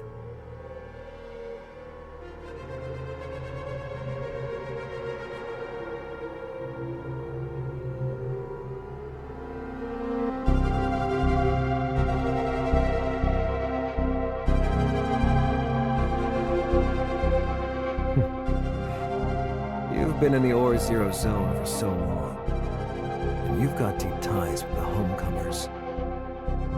You must think Anchor is oppressing the Kailians and hoarding resources for their own selfish desires. Outrageous, isn't it?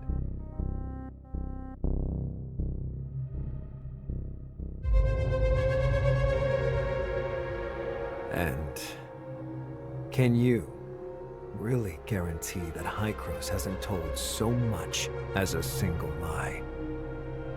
Is the land of Ida really that great?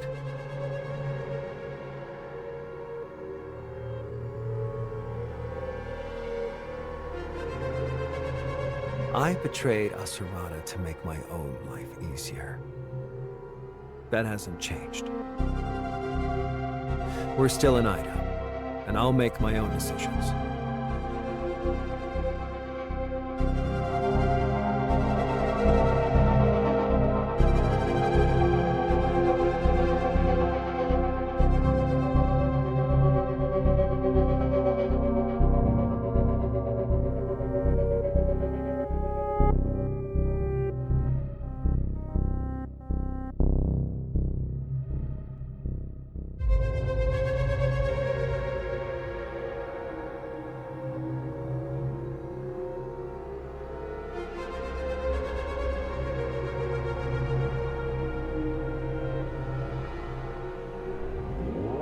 You're still not being honest. Why don't we talk about your dear friend Shirley? The only person who accompanied you to Kailo turned out to be a victim of a temporal anomaly.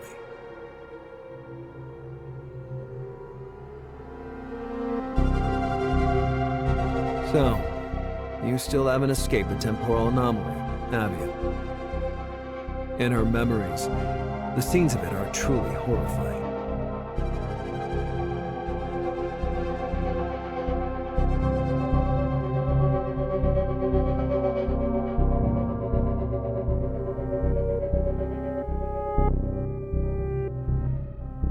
We haven't done anything to her. We're doing everything we can to heal Nemesis. The space-time turbulence sent her system into chaos, so we had no choice but to intervene in her brain.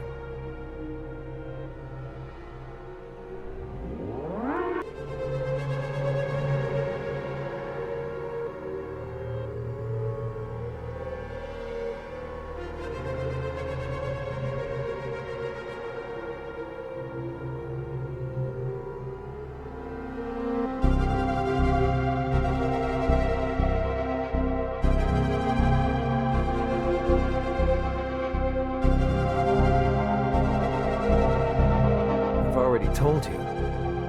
We're healing Nemesis, not Shirley.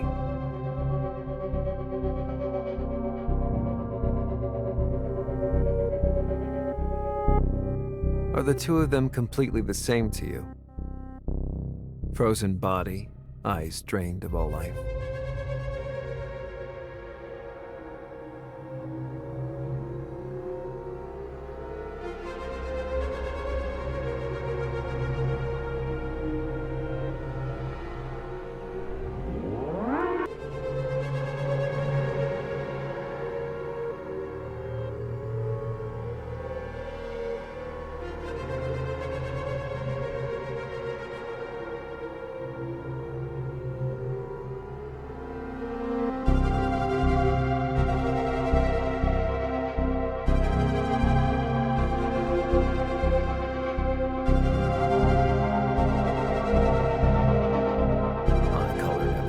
But you insist on calling her Shirley. Tell me, what's the difference between them in your eyes? Can you not stand that machine body of hers?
Void Piercer.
Brain's practically fried after a whole night in the dream house.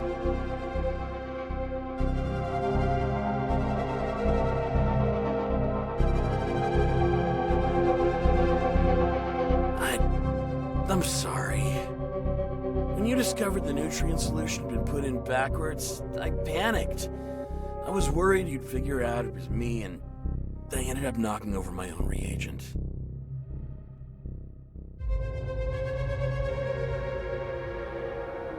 It was all my own doing. Don't worry. I swear I won't set you up this time.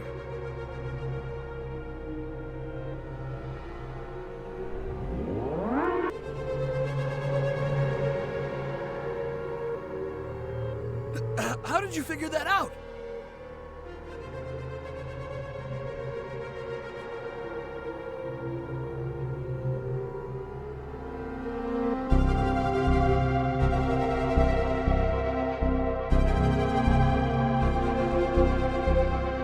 No telling anyone about this, okay? You'll have to keep it a secret.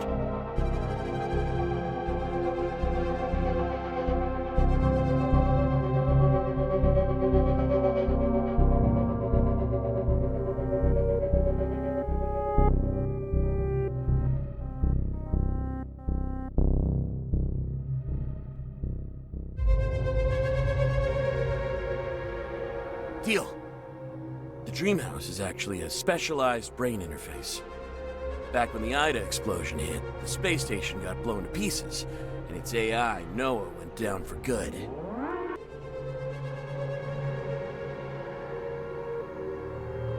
Back then, an AI researcher suggested taking the passengers in the stasis pods who couldn't wake up and using them to form an AI server.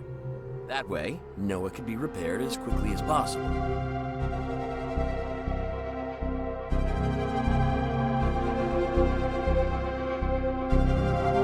Human brains. The Dream House's brain interface prototype was developed back then. Apparently, it can siphon off a person's consciousness data and store it on a temporary drive for safekeeping.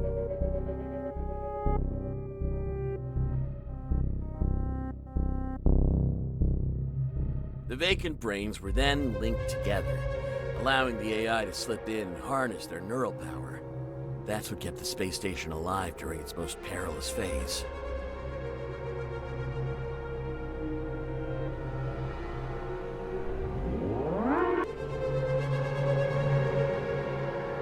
To be honest, I don't really get it either. Either way, once you're in there, you can see all kinds of things, bits and pieces from every corner of Kailo. But when you wake up, you can hardly remember anything.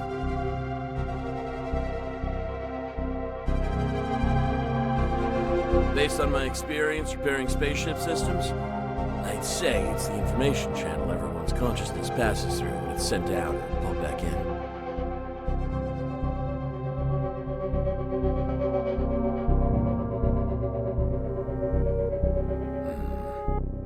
The books say that back in the day, cities had busy roads. They're just like one of the cars on those roads, and plenty of others are driving from here, there, and everywhere.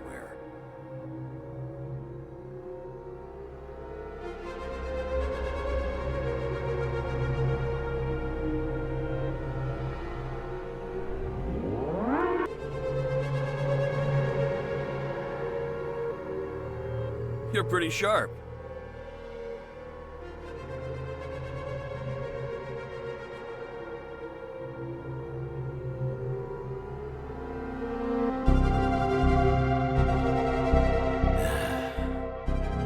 Brighton Prison has a complex history.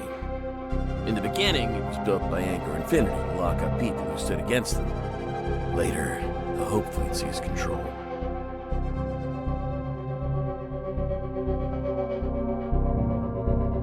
Later, when Anchor Infinity realized some prisoners had information they wanted, they cut a deal with the Hope Fleet and brought in this brain interface to dig through people's memories.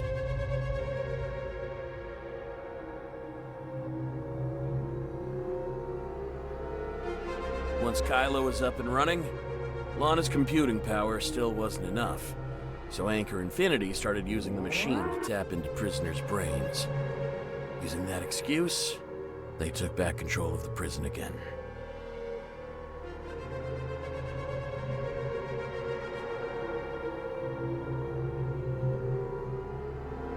Hey, I'm not finished. What's with that IC? This brain interface has adjustable power settings. Crank them up too high, and it'll damage the brain, causing all kinds of issues. Even death.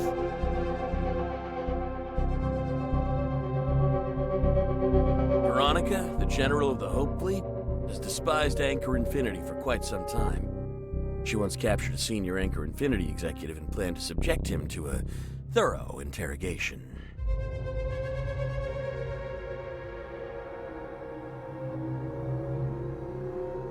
Anchor Infinity used the brain interface to fry that person's brain overnight. The usually mild-mannered General Veronica was so furious that she smashed a cup and stayed up all night setting up a compliance investigation committee for the prison.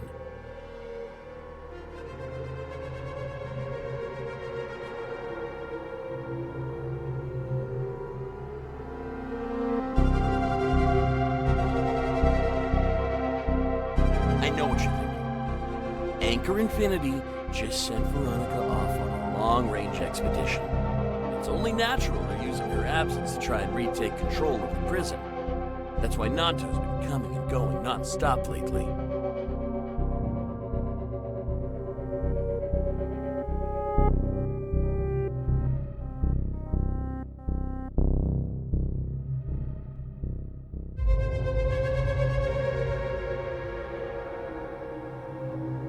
Under the last general, things were more or less like that. But ever since Veronica took over, she's given Anchor Infinity one hell of a headache.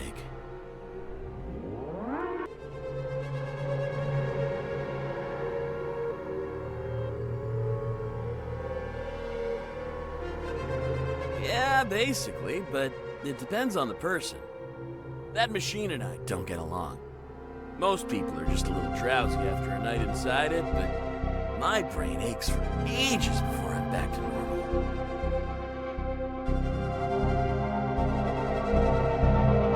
The brain interface's power was only reduced because of that showdown between General Veronica and Anchor Infinity. People don't die as easily now, but it still does quite a bit of damage.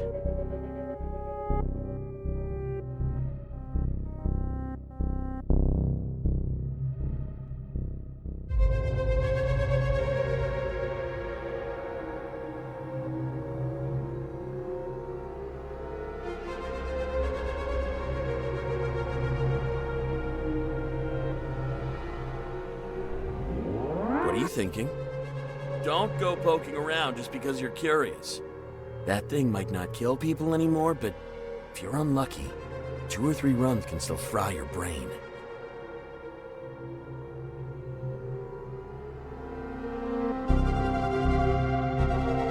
They'll run some tests. If they decide your brain's permanently shot, they'll take you away. Anchor Infinity doesn't tolerate deadweights.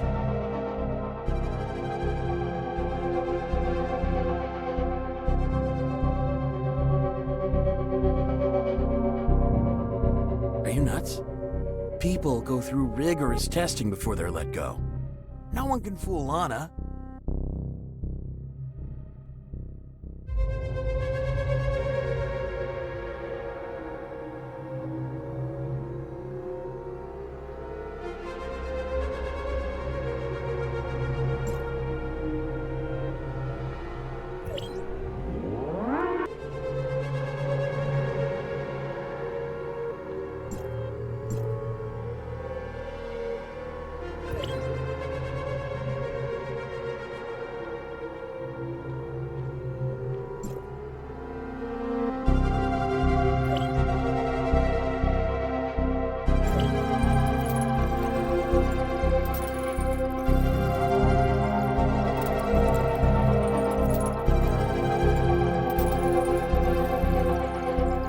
Prisoner 25925 for damaging a test tube and wasting nutrient solution.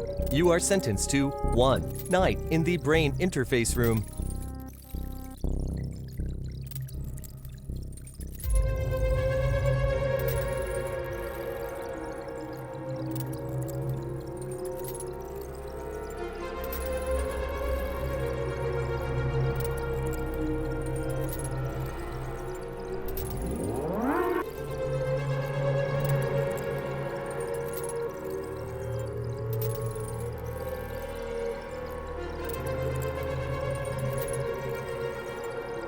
I built this space just for you.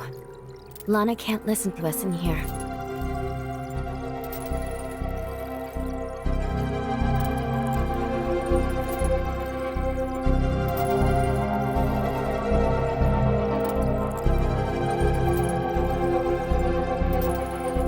I gotta hand it to you. You're pretty sharp, reaching me through Shirley at a time like this.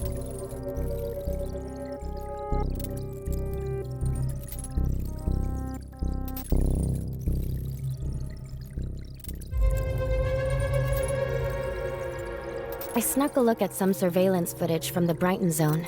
You're awfully obedient. Whatever they tell you to do, just do it.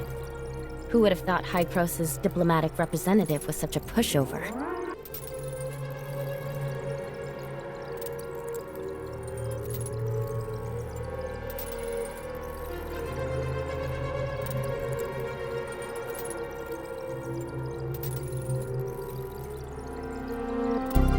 Those Kailians are trying to figure out how Shirley's consciousness can control a body modified by the heirs of Ida, so they've kept her hooked up to a brain interface for study.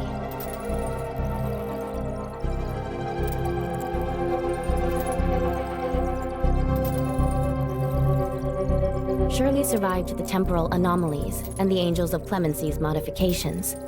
After wandering inside Gesthos with me for so long, there's no way Lana alone can unlock her subconscious.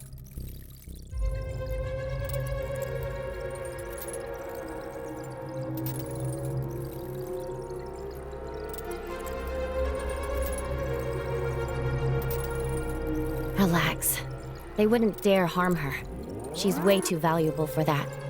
I was going to rescue her, but I realized Lana had allocated more than half of her computational power to analyzing Shirley.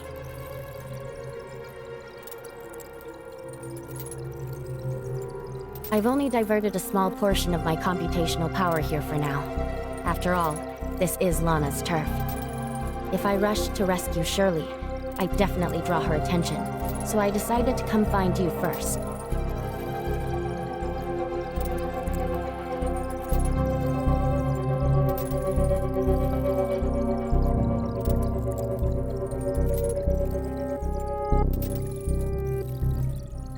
I only made it here because Gesthos is a hyperdimensional quantum supercomputer enhanced by Omnium technology, and also because Shirley is here.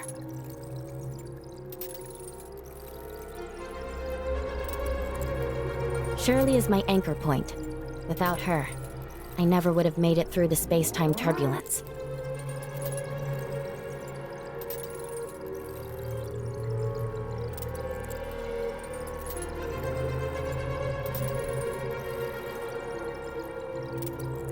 Of course, it's like an impenetrable electronic fog to me. Shirley is like a beacon, and only by following her light can I reach Kailo.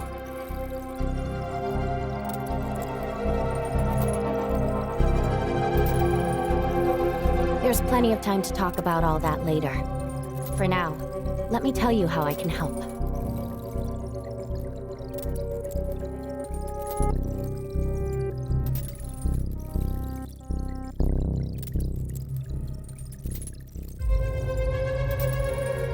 That depends on how Lana distributes her computational power. The less she assigns to one place, the more actions I can take. She's devoted very little to this prison.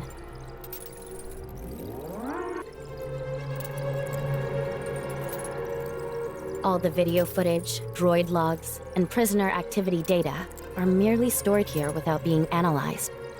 That's how I managed to create a containment field to isolate Lana.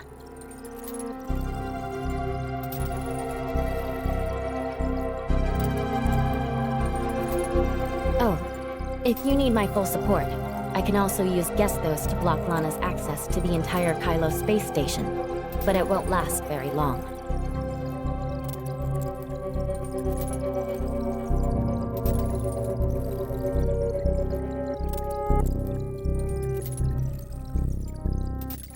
Lana's server isn't a hyperdimensional computer, so I have an advantage there.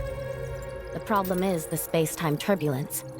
Passing through it severely drains my computing power.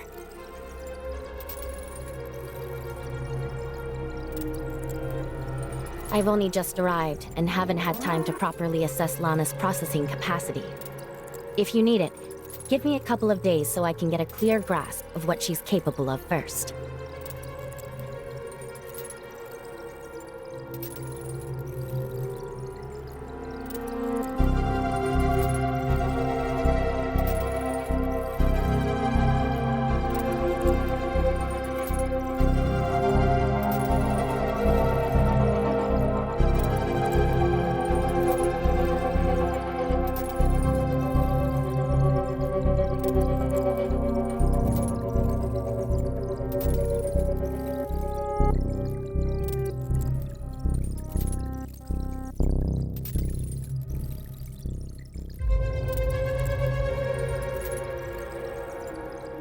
Got it. I'll handle the medical records. For now, just rest here. I've already blocked the brain interface that was tapping into your consciousness.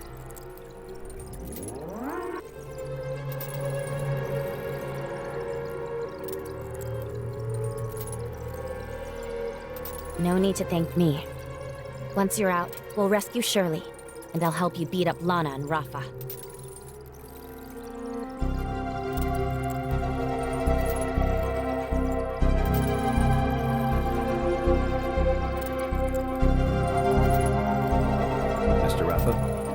Our diplomatic representative mistakenly entered the brain interface room today.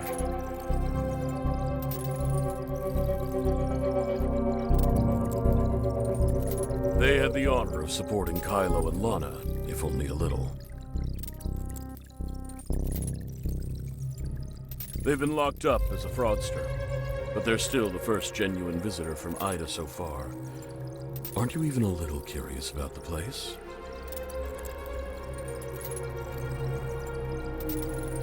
Humanity has a long history, but the same stories play out in different places. After all, everyone is human in the end. The Idans are just like us. They're human too. The homecomers believe that as soon as they go back, they'll be welcomed with open arms, convinced that Ida is of one mind with them. His closest family. But is the world really that ideal?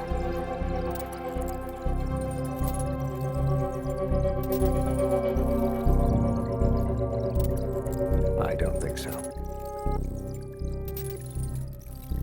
Tell me what you think, then. Hykros never promised the Kailians any special treatment for returning to Ida. They're dealing with us because they want to construct another Tower of Fantasy and compete for the limited resources we have here.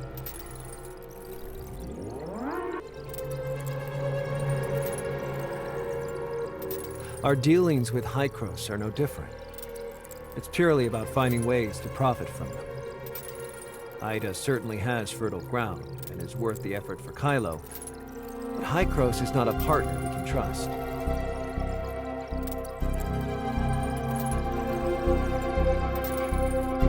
The more genuine a diplomatic representative is, the more dangerous they are.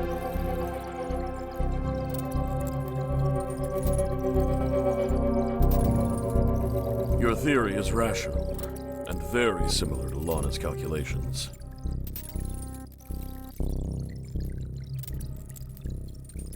Boost the output in the brain interface room. The diplomatic representative's physiology is unusual, so normal power probably won't be enough to bring their brain online. Agreed. Also, Lana's been updating the servers these past few months, so computing power is a bit short right now. Go gather the diplomatic representative's movements and statements in Kailo, and see if there's anything useful.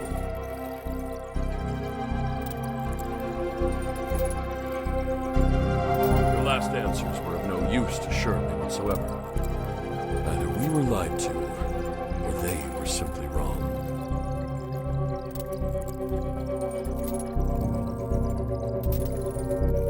I'll get right on it.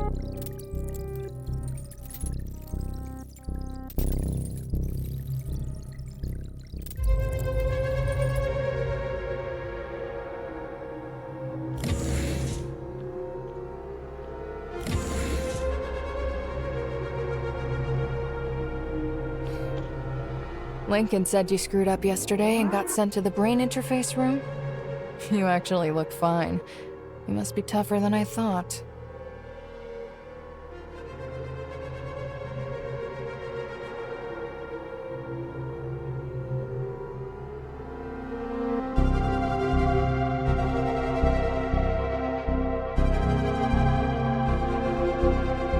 Oh, really? Well, all right then. But barely anyone in this prison comes out of the brain interface room with their mind intact. Especially the new fish. After their first time in there, most of them can't even remember their own names.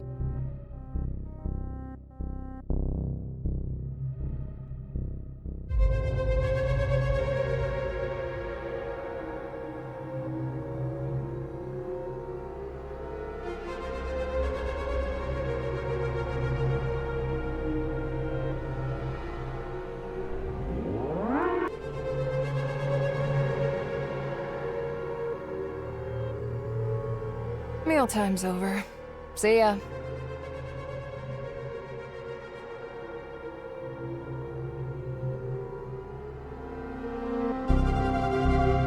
What? Miss me already?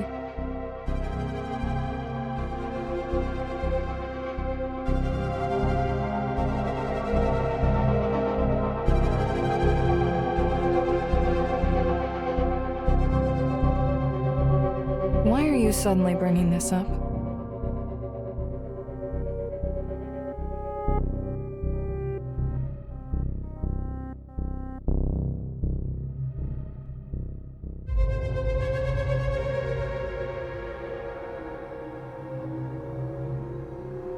What makes you think I'd help you?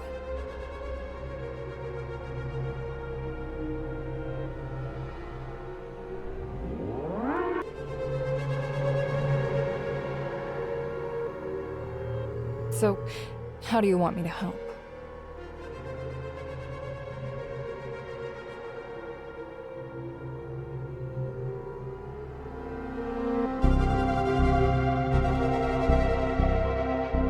You're a smart one, and I like working with smart ones. You guessed right. My family has some influence in the Brighton Zone, so even after rubbing Anchor Infinity the wrong way, I can still expect pretty decent treatment around here. As for Nanto, I do know a few things you won't discover in the reading room. Whether they're useful to you or not, that's for you to decide.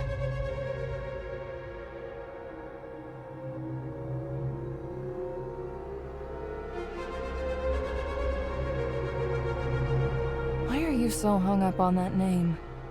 I promise I'll think about it. but right now I really can't remember where I've heard it.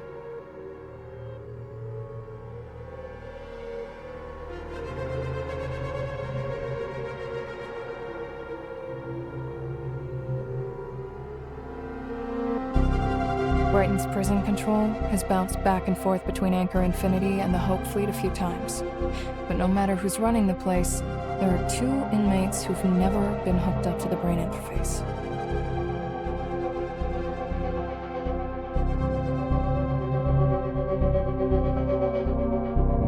"30637, an old man whose real name no one knows, and Steven.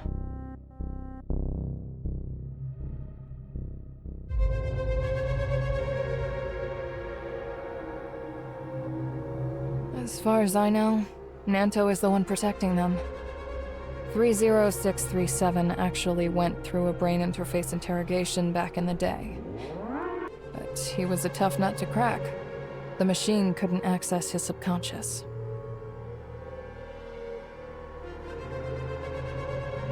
After he joined Anchor Infinity, Nanto interrogated 30637 and supposedly pried a trove of vital intel from him. With that, Nanto cut a deal with 30637, guaranteeing he'll never be put in the brain interface again.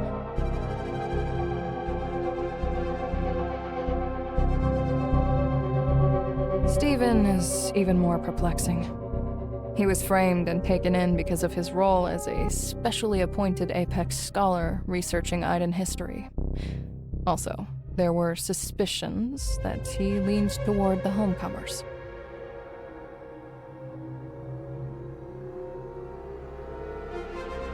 As soon as Steven was jailed, Nanto saw to it that he got special treatment. No sessions in the brain interface, and no hard labor. Back then, Nanto was already Rafa's trusted confidant, and whoever happened to be running the prison was happy to grant him that courtesy.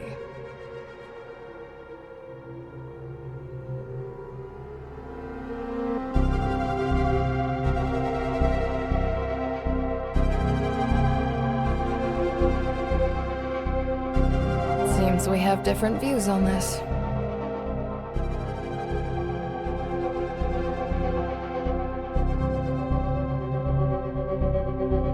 He's keeping a secret. A colossal one that might be tied to Bagus. The very person you've been chasing so relentlessly. And those 2 he's singled out for protection, they're your lead.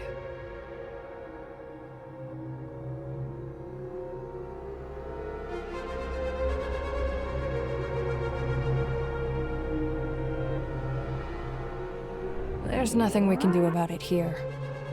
I asked Steven ages ago, but even he doesn't know why Nanto treats him so differently.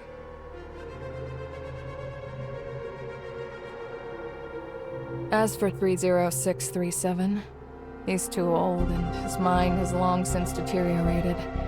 You won't get anything out of him, unless you can find someone who knew him before he went to prison.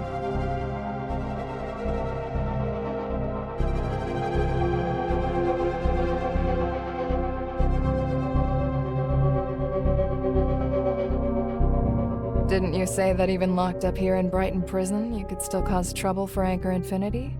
I'm sure you can handle this.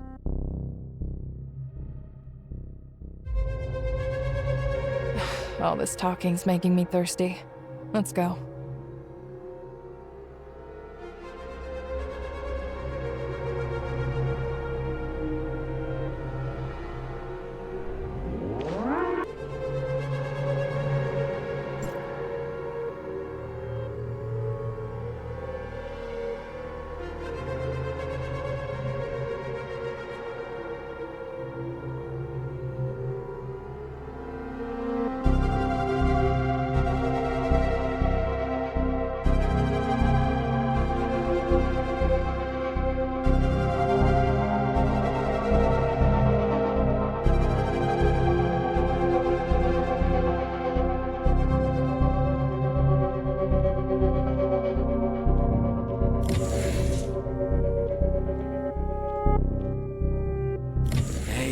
Holding up. That night in the dream house must have been rough.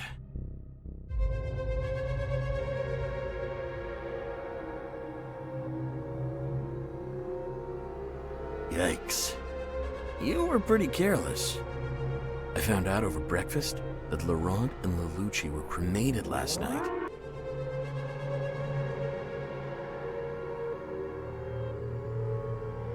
Yeah, based on how I felt last time, they definitely cranked up the brain interface power recently. Look, my hands are still shaking. If I had to go in again, I'd be dead for sure.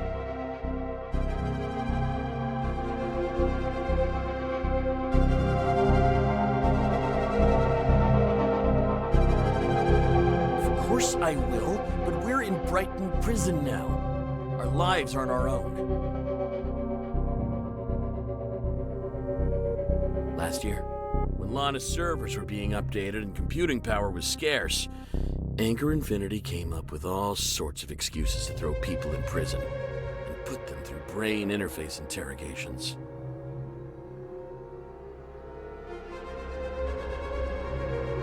But it was really just to boost Lana's computing power. Tons of people died back then. And even if they didn't, they ended up basically brain dead.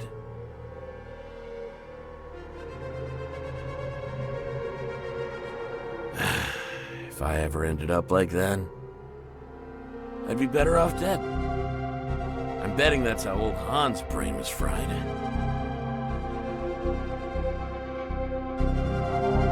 I don't get why they never let him out.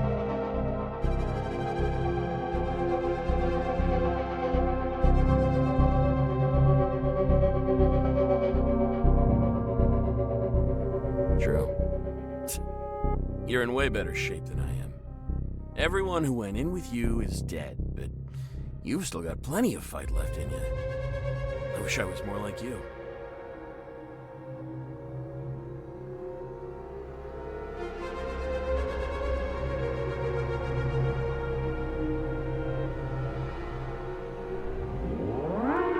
Yeah, true. Hey, do you lie on it differently or something? Why are you affected so little?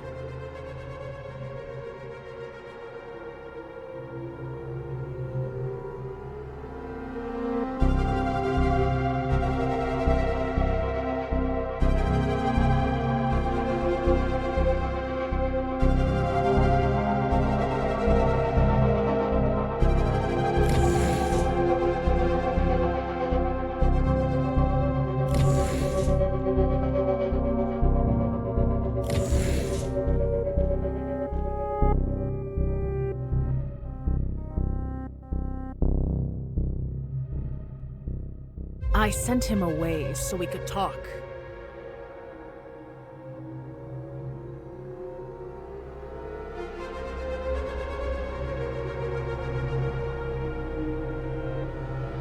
Because I'm good at reading people.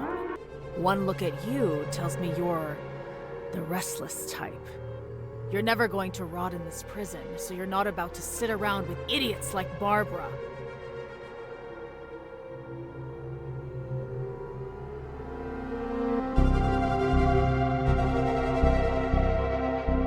Don't you want to know why Laurent died so soon?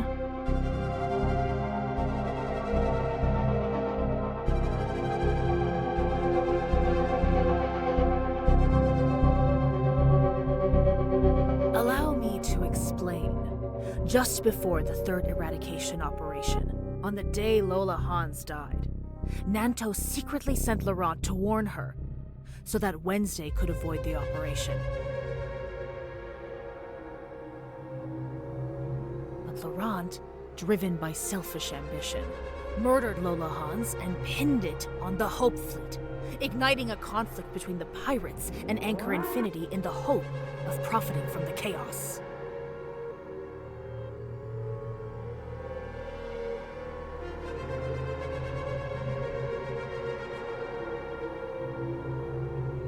It wasn't just once.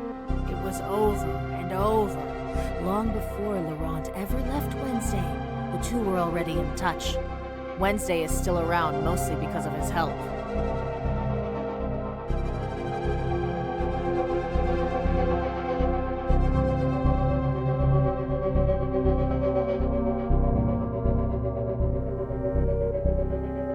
That's right. But don't go thinking he's a good guy. Anchor Infinity just wants the pirates and the Hope Fleet at each other's throats forever. Whenever one side starts to crumble, they prop it back up.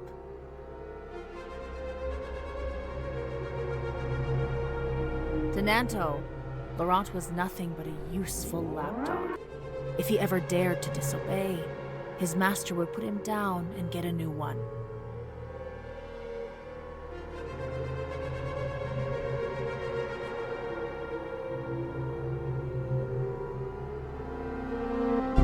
Things are different now. It wasn't until I landed in prison that Laurent told me everything. I can stomach being a heinous pirate, but I'll never be some lapdog you can tease with a dangling bone.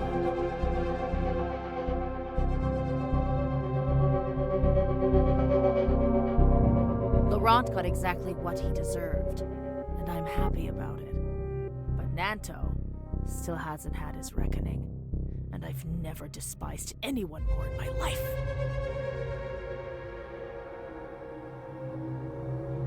If you really are from Ada, you won't be stuck here for long.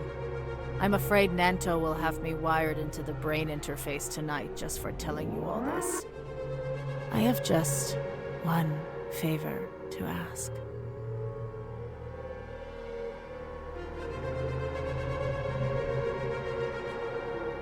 Smash that smug, snobby-looking face of Nanto's to a bloody pulp for me!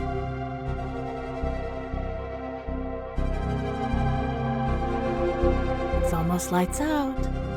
I hope you can grant me my final wish.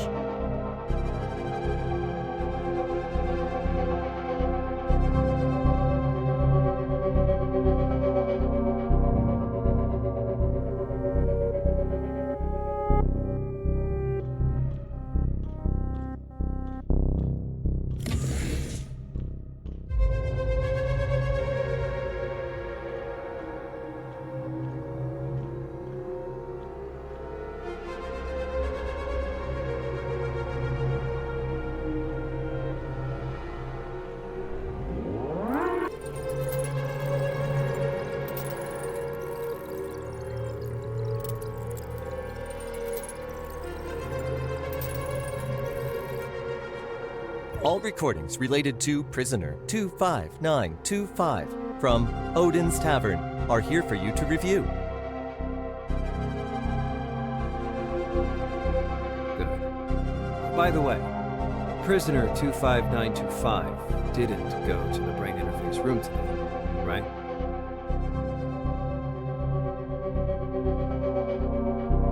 Negative. Tomorrow, find a way to put Prisoner 25925 in there, and raise the power output by 30%. As for that Scorpion, send her to the brain interface room tonight. Max out the power. Same as for Laurent.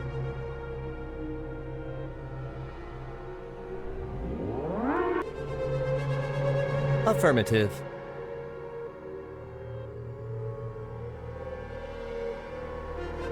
Is General Veronica's expedition still going smoothly?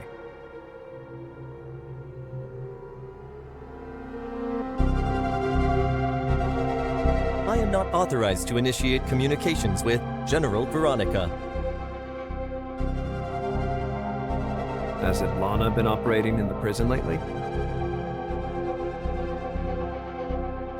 You are not authorized to access information about Lana's operations.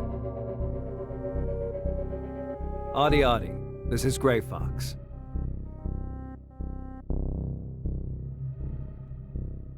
Please input password. Slug and Boss Lady. Hello, Mr. Nanto. Long time no see. This is Adi. How can I assist you? Your presence here confirms my suspicions. Lana did indeed divert the computing power that was meant for Brighton Prison.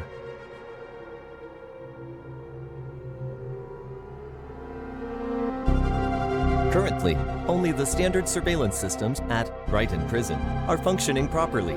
Lana's computing power hasn't been deployed in the prison, and the power is down to just 50% of its former level across the BRIGHTON zone.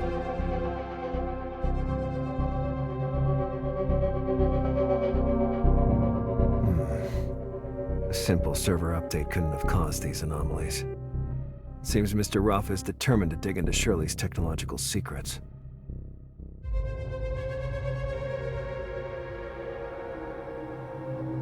The computing power concentrated at Shirley's location is still insufficient to make up for the deficit across the BRIGHTON zone.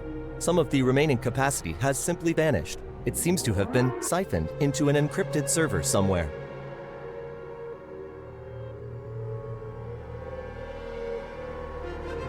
Based on our current intel, the encrypted server could serve one of three purposes. 1. Evolving a new Lana model.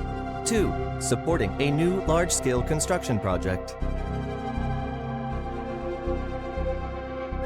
It must be that new secret project arc. I'll begin investigating through Helix Bio later. Maybe I can locate her.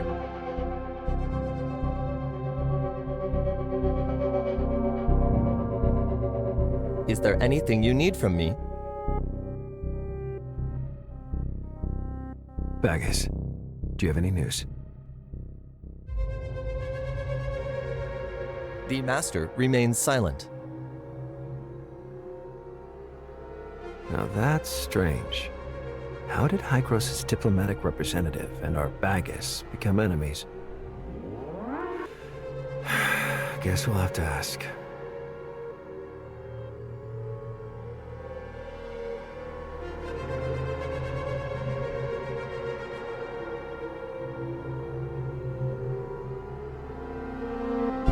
Some things aren't meant to be known by too many people.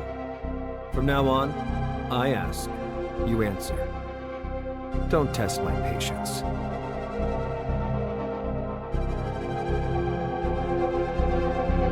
Do you intend to see Bagus dead?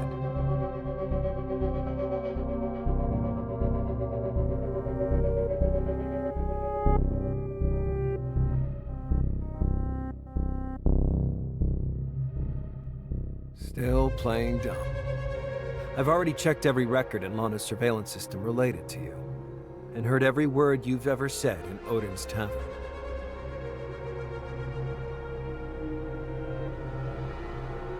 You said Bagus hurt your friend, and you won't let him get away with it. I'm curious. When did that happen? And how did he do it?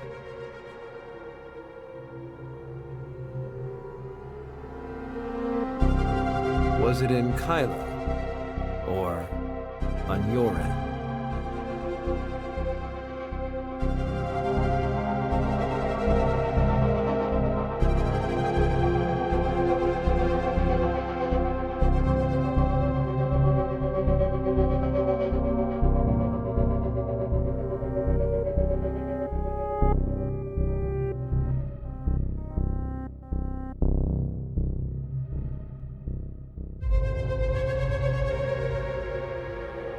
Gestos?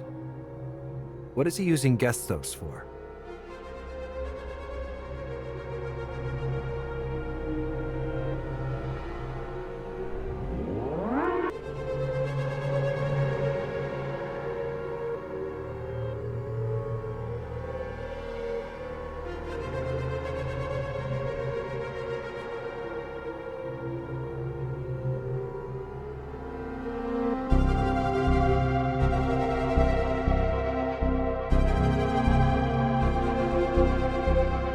Yes, that's just like him.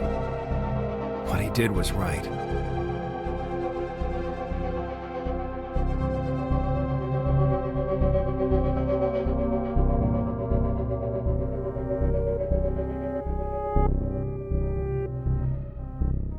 Whatever Bagus does, he must have his reasons.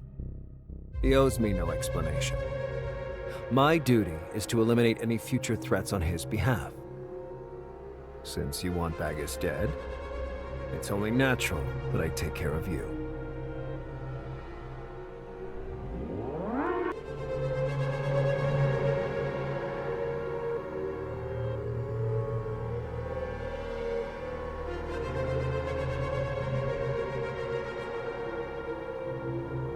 Still mouthing off, huh? I hear you've been enjoying your naps in the brain interface room lately. So today, I'll make sure you have very sweet dreams.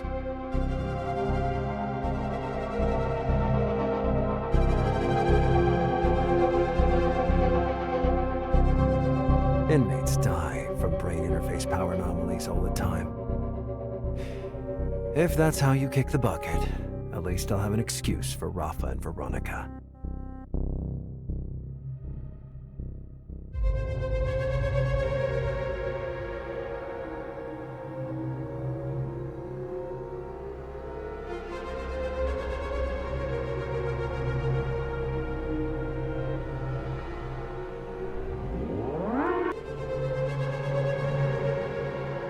Source code.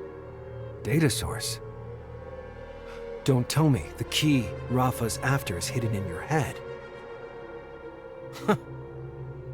Crafty Hycros.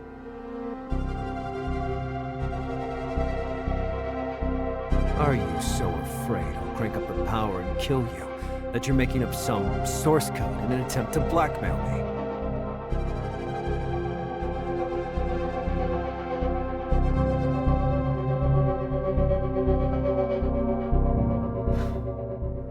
Hycros people are despicable. Always preaching about unity with the Kailians, yet all you really want is to exploit Kailo's resources and technology. Don't worry. I'm not actually going to kill you. I still need you to help the Kailians return to Ida, so the worst that'll happen is you become a Hycros representative who obeys my every command.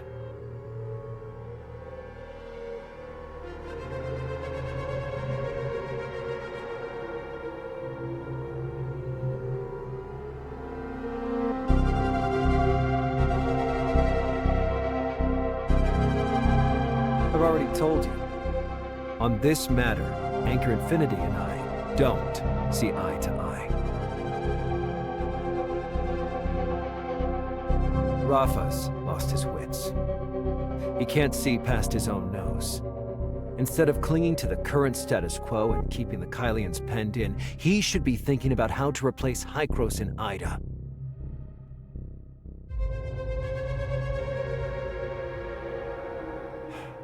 At the end of the day, they're just a bunch of scientists. What abilities or insights could they possibly have? As long as we humor them for now, Anchor Infinity can move to Ida later on.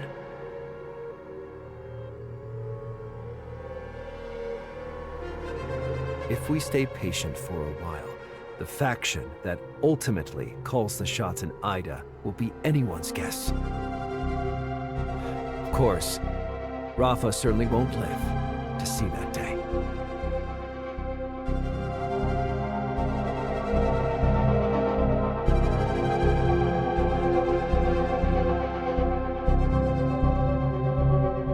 Head to the brain interface room and think it through at your leisure.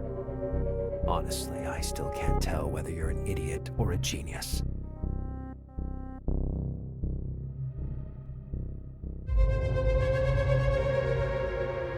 I hope you'll make up your mind soon, given your role and current circumstances.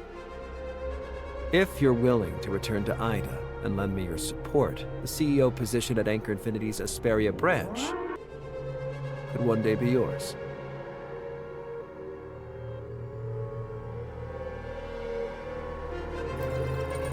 Why didn't you show up yesterday? Do you have any idea how long I waited for you? I've already mapped out the prison, and you were just outside chatting?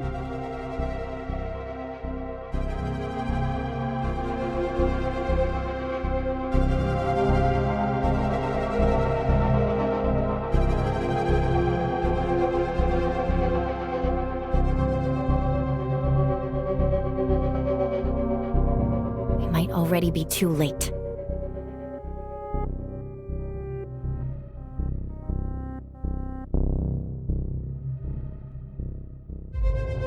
After I reported to Hycros, they discovered that before you arrived in the BRIGHTON zone, Kailo unilaterally shut down all channels of communication with Hycros, including the passage you used to get here. Plotty's already working on a solution. Her dad gave me a good scolding, and said she misjudged Rafa, which got you locked up. She's really sorry. Maybe we should wait for Plotty. Otherwise, if we break out now, you'll still be stuck in Kailo.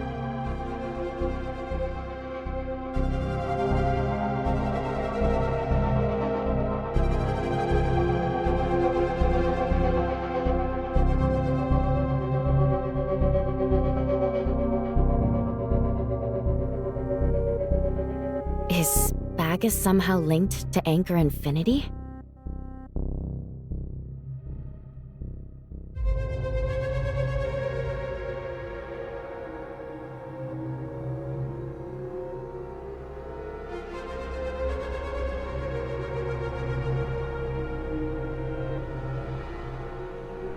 But when I contacted Shirley, I couldn't find anything.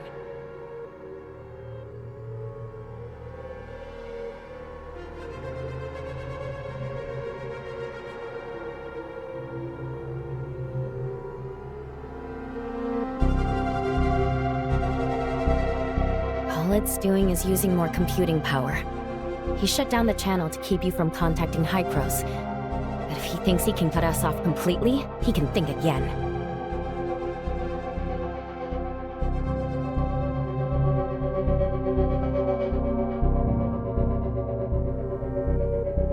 She thinks Rafa's actions prove he's downright terrified of Hycros arriving. She insists you find a way to escape, then get in touch with Hycros. She thinks Rafa's actions prove he's downright terrified of Hycros arriving. She insists you find a way to escape, then get in touch with Hycros.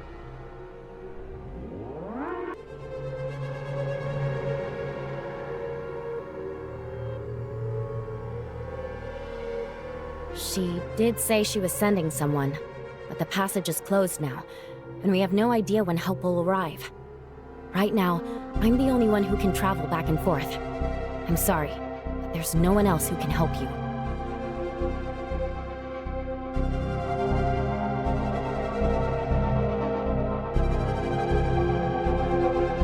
She barely has any computing power to tap into right now.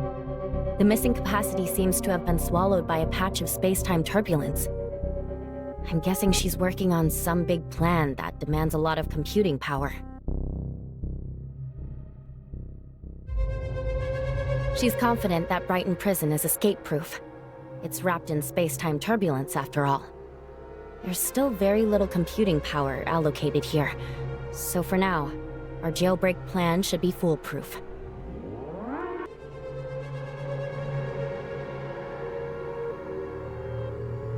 I wanted to help you give Linsis and the others a heads up, but every frequency linked to the Hope Fleet is under strict surveillance. Even a single message to Linsis could catch Lana's eye if Hipper picks it up.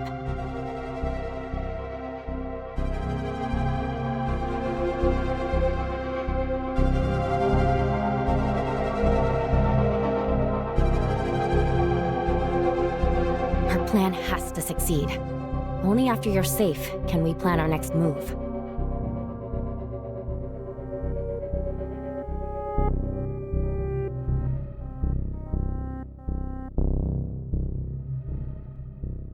Then get some rest for now. I'll keep an eye on Shirley. Lana's been dedicating more and more computing power to her, so all I can do now is watch. I don't dare speak to her anymore.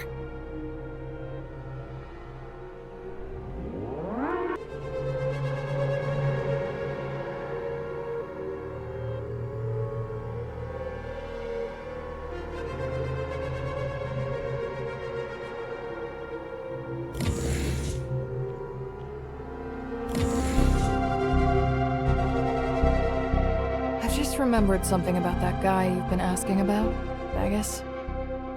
Are you sure his name is Bagus?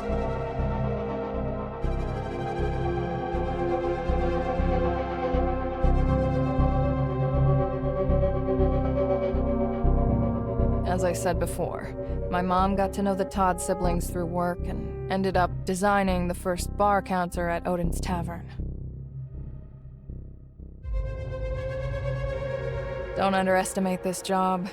Miss Aglaya's requirements were very particular. She wanted to create a place where people could experience civilization and comfort, even in the barren reaches of outer space. But resources were scarce at the time. To come up with the most cost-effective plan, my mom pored over every tavern-related document she could find and even interviewed a bunch of people, Miss Aglaya included.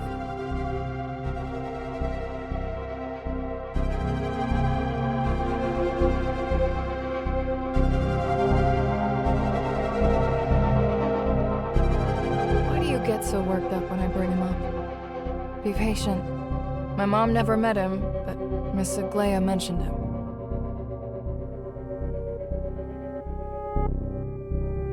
Miss Aglaya regularly visited Odin's Tavern back when she was in Asperia, and its owner was a man named Bagus. She was actually on quite friendly terms with him.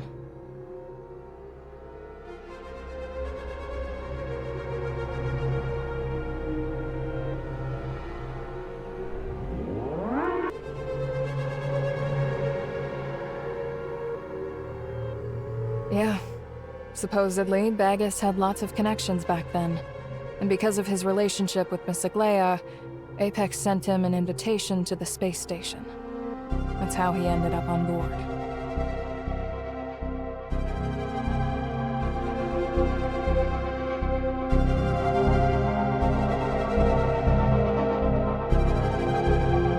Well, unfortunately, his stasis pod was severely damaged in the explosion, and he didn't survive. My mom thinks Aglaya's plan to build Odin's Tavern was also a way of honoring her friend from another generation.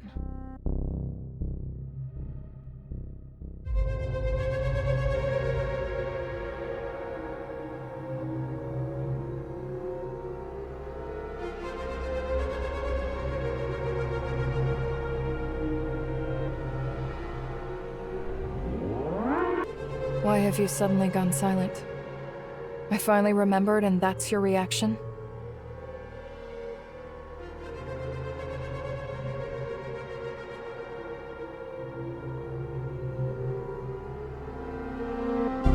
Impossible. Too many of the stasis pods on the early station were damaged, and with the power shortage, there was no way to rescue anyone. If a pod was compromised, there's no way its occupant could have survived until now.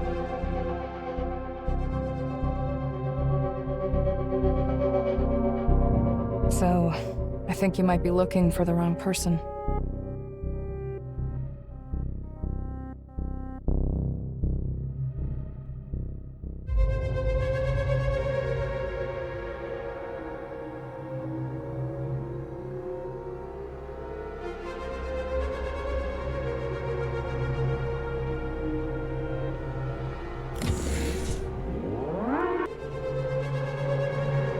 Lana's definitely pushing another update.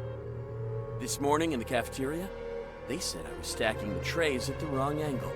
And once I'm done with my shift, I have to report to the brain interface room for punishment.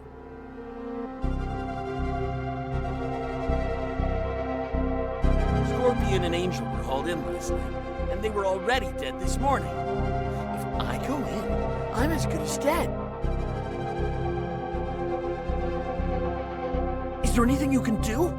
Please, you have to save me.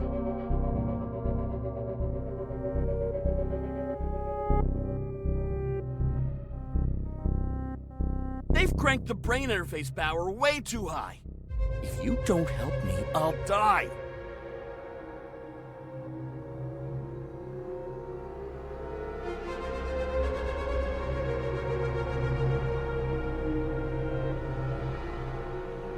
You survived 2 whole nights. There has to be a way. Why won't you tell me?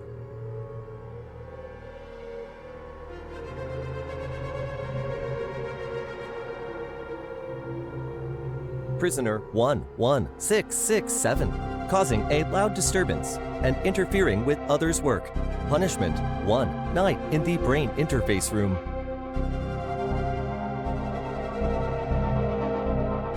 I'm finished. I'll never get out. No, I can finally get out.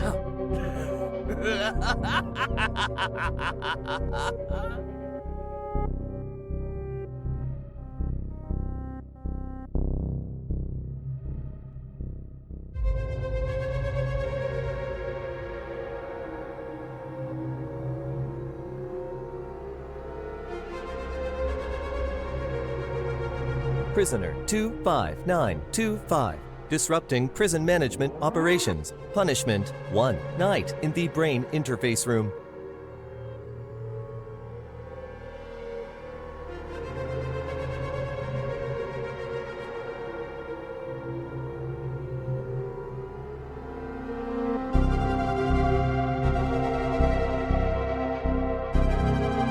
I've pulled the inmates' medical records from the past few days and made a few tweaks. With Lana's current computing power, there's no way she'll spot the inconsistencies.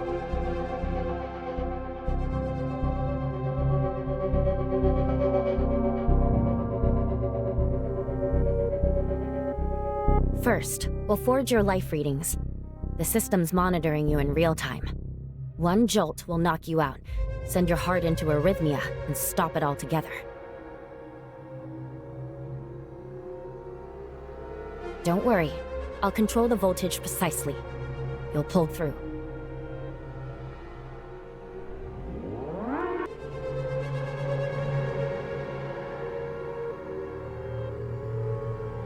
"25925's faking it. They've definitely figured out how to deal with the brain interface."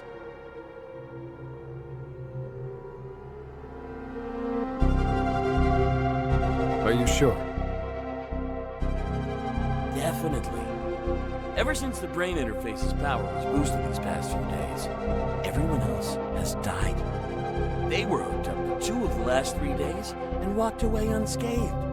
That's impossible.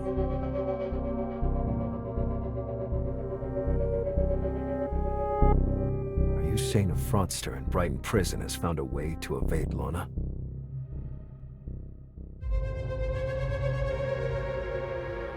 I know it sounds far-fetched, but what if it's some kind of special trait?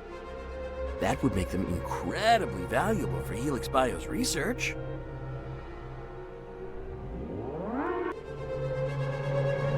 I've just handed over vital intel.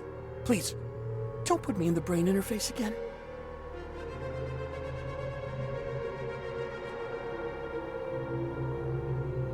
I'll verify it. If the facts are indeed as you say, then I'll spare your life.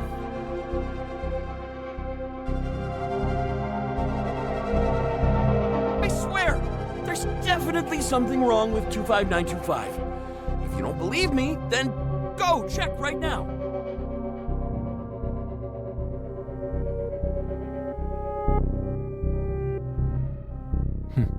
I hope you're right.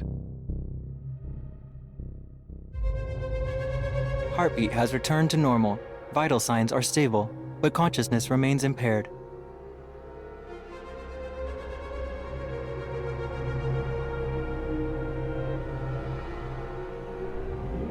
Run a brain diagnostic. If it's not viable for brain interface extraction, follow standard protocol.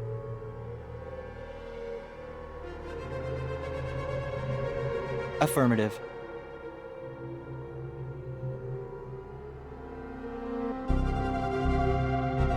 All vitals are below normal. Stop resuscitation. Power down to machines, complete the paperwork, and call Helix Bio to reclaim the body.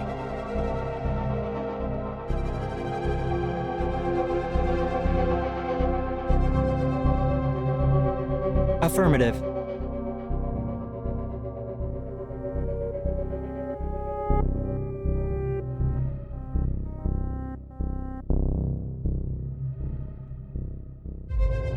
Grab the communicator on the table. I'll guide you.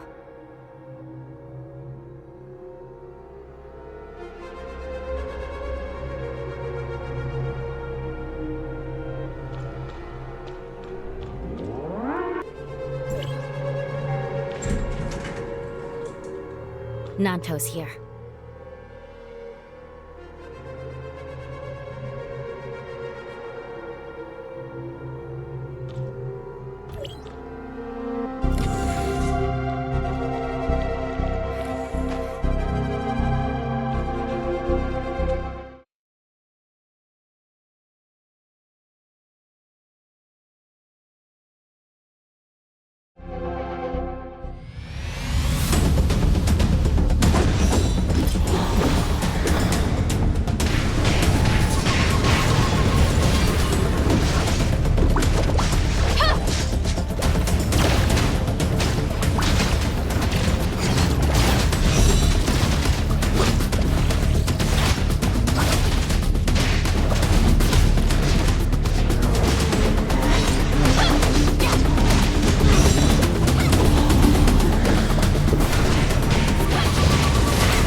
Has Project Astralis really ended so soon? General, your years of dedication to deep space exploration, haven't you given up a bit too early?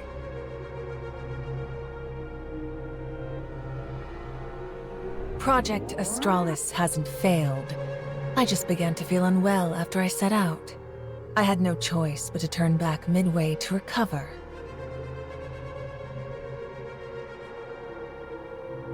I just returned when I heard that the Hykros diplomatic representative had been arrested and imprisoned.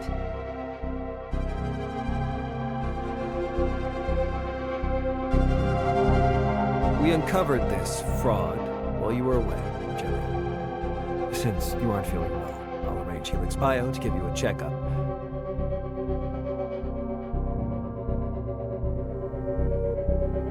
That won't be necessary. The air in the Brighton zone is so fresh. I started feeling better the moment I got back.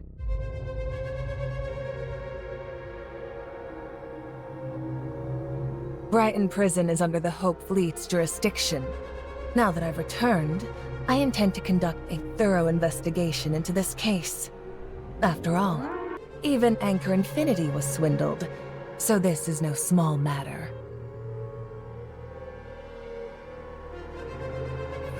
Mr. Rafa. I'll be taking the prisoner now. Thank you for overseeing the prison in my absence, Mr. Nanto. You've been juggling countless responsibilities. Please take this opportunity to catch your breath.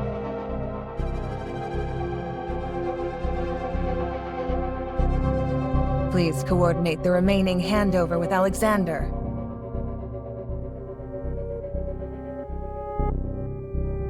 "25925, you're coming with me. I'll interrogate you myself at Hope Fleet headquarters."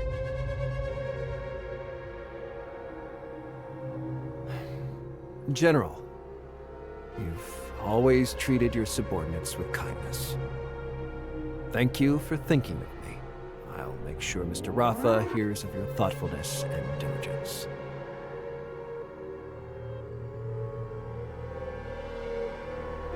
I'll leave it to you then. Thank you.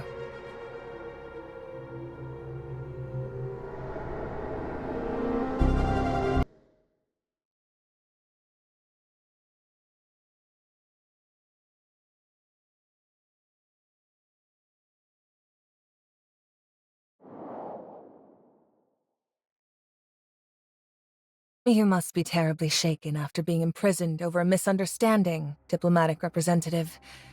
This is my office. There are no surveillance devices here, so you can rest easy.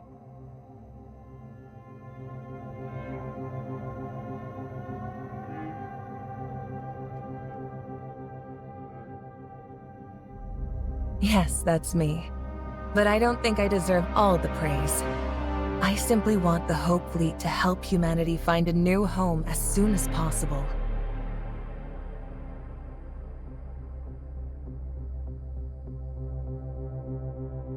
Our fleet has no shortage of officers like Hipper, brimming with idealism and courage. It's because of them that I've found the strength to persist, and the motivation to mediate with Anchor Infinity.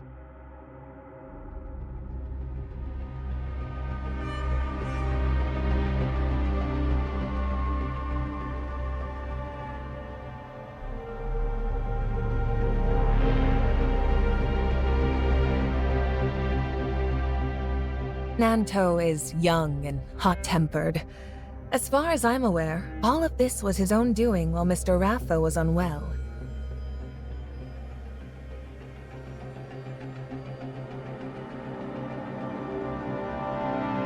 Speaking of Mr. Rafa, I need to go apologize to him. After all, I wasn't able to carry out Project Astralis, which he supported despite everyone else's objections. I'll also help clear up the misunderstanding between you and Nanto.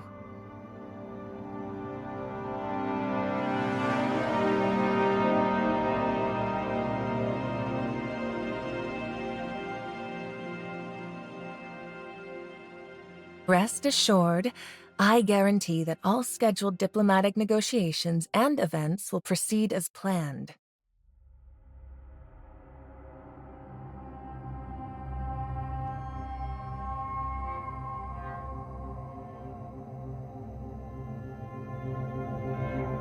So, the High-Cross diplomatic representative is just hiding out here, taking it easy? They've been in and out of the brain interface room countless times this week. And having just gone through a major battle, it's perfectly normal to fall asleep after finally relaxing.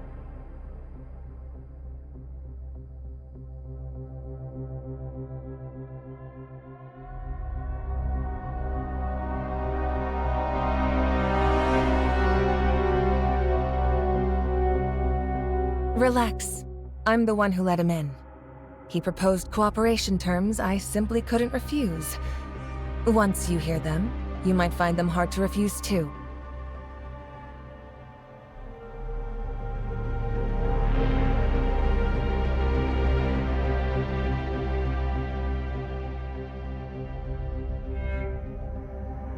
Cooperation has never been about shared ideals, only shared interests. You want to find Bagus, and so do I. You can't stand Rafa, and neither can I.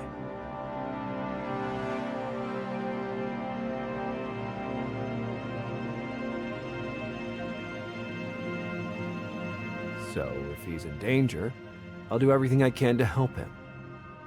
If you hate him so much, are you really willing to let him die at Rafa's hands? If you want to kill him yourself, then help me find him.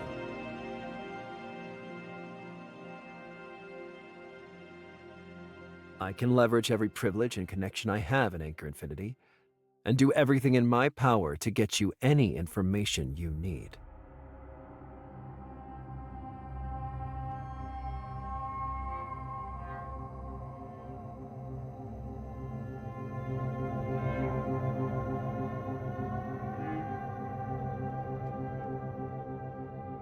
This is no time for joking around.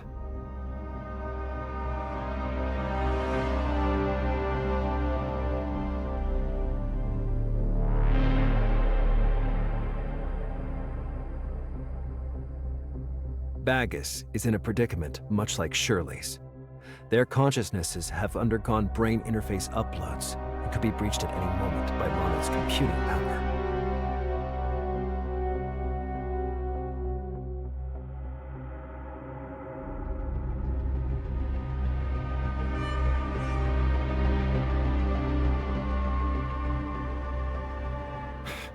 Now is not the time to be playing the enemy of my enemy is my friend games.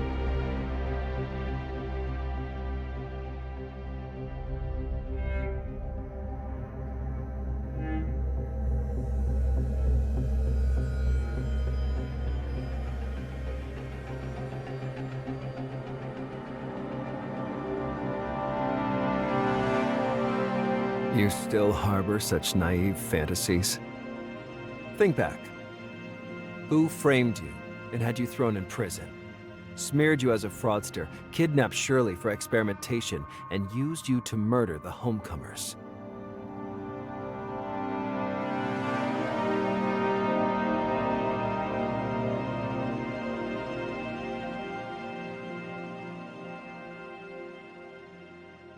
I think you may still have some misconceptions about Rafa, Anchor Infinity, and Nanto, diplomatic representative.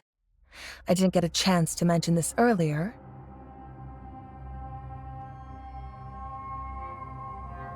I only made it to the prison in time and saved you from Anchor Infinity because of an encrypted message from Nanto. He's the one who sent me back to vouch for you.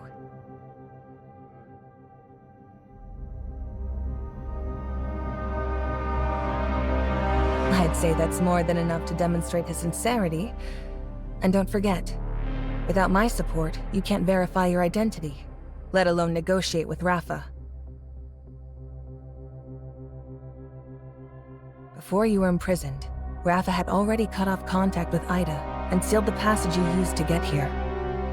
Right now, you need to calm down and think about how many options you really have left.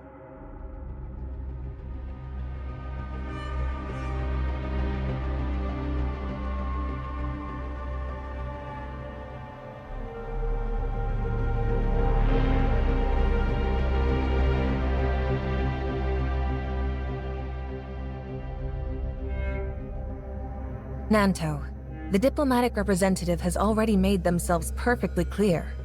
Cooperation requires good faith from both sides, and the support you gave to spring them from prison was plainly not enough.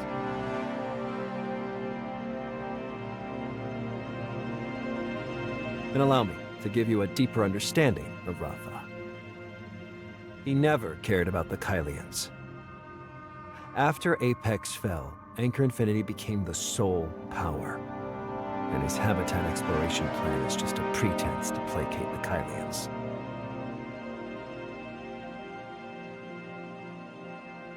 Odin's Tavern, which was built by Aglaia, was originally a contact network that Apex used to sponsor the homecomers. After Asarada's death, Rafa ordered me to keep Odin's Tavern running in secret, channeling whatever aid the pirates needed.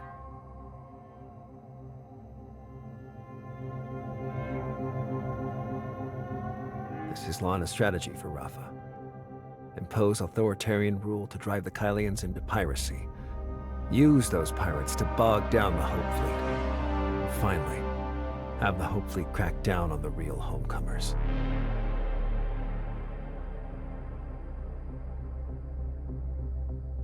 That's it. In recent years, the Hope Fleet hasn't carried out any real expeditions beyond cracking down on pirates. And those so-called expeditions are really just insect cleanup operations in the mine for Anchor Infinity.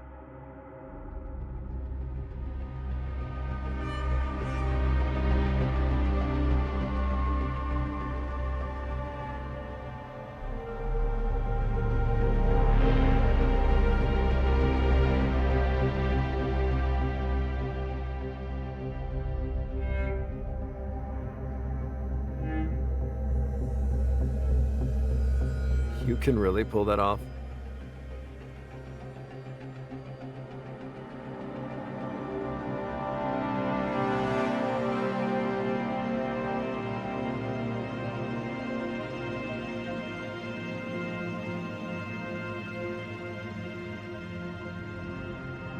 Of course.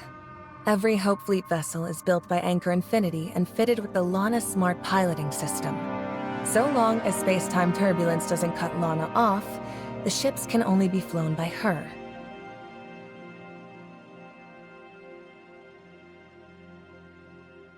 The only way I could get back here was on an antique ship I bought on the black market, cobbled together from parts the pirates had scrounged.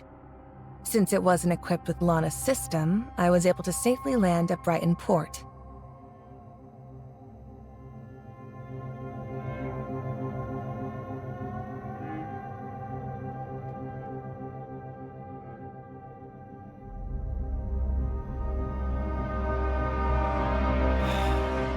What's your plan then?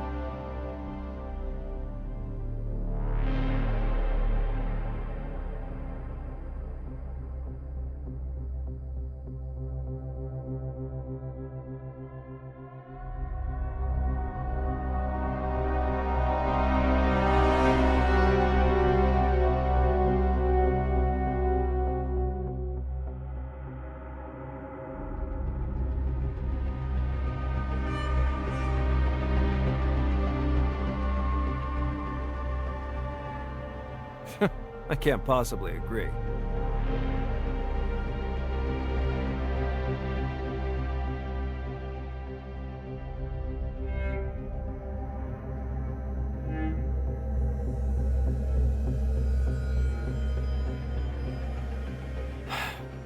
If you help me rescue Bagus, I guarantee I'll be the one who wins next time.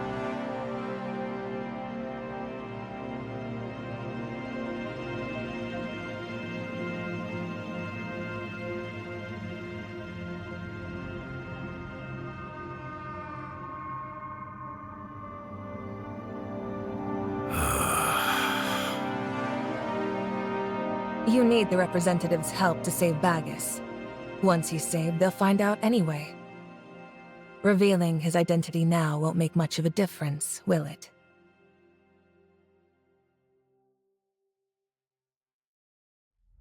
If you'd rather I didn't know, I can wait outside. When you're finished, just let me know. There's no need for that. I'm just amazed this clever yet arrogant Hykros representative still hasn't figured out Baggis's true identity.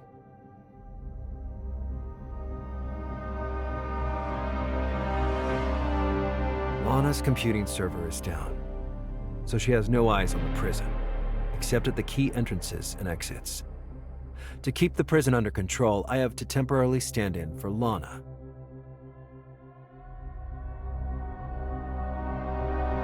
I take it you uncovered Baggis's identity in prison. 50 years ago, back in her homeland of Asperia, Miss Aglaia struck up a friendship that crossed generations with the founder of Odin's Tavern.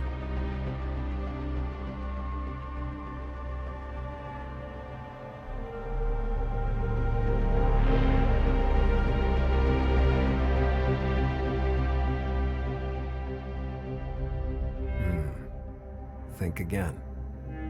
After Miss Aglaia boarded the space station, she rebuilt Odin's Tavern, both to comfort the Kailians, who were devastated by the disaster, and to preserve the memories of her hometown and childhood, which she could never return to.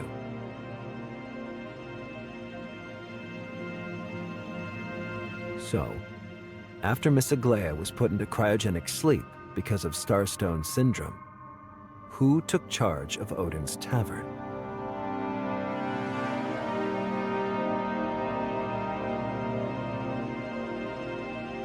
But Asarada is already dead. Who do you think he trusted most before he died?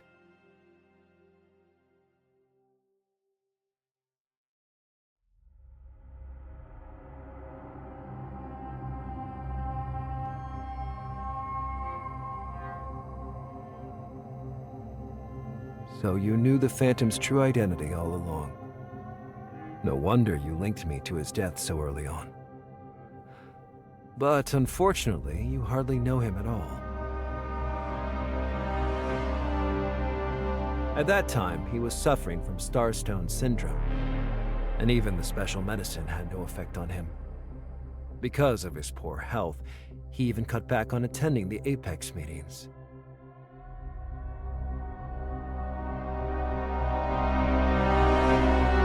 By then, he no longer had the strength to play the Phantom. So he decided to put on the last act of his life, which he titled The Lone Assassin.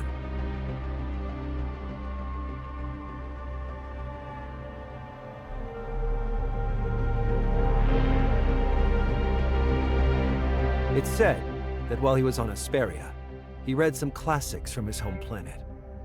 One story told of a martyr who, in order to overthrow the enemy king, allowed an assassin to behead him.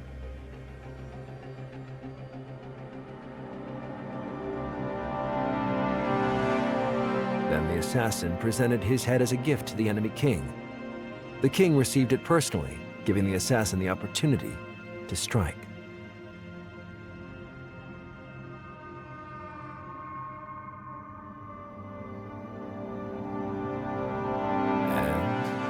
The only person capable of driving him to such lengths is my aunt, Miss Aglaia Baggis, Asarada's sole blood relative and the founder of Odin's Tavern.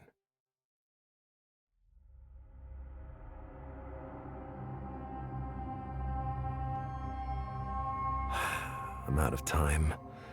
I need to return to Anchor Infinity and submit my report. I've said all I can. This is the greatest sincerity I can offer you.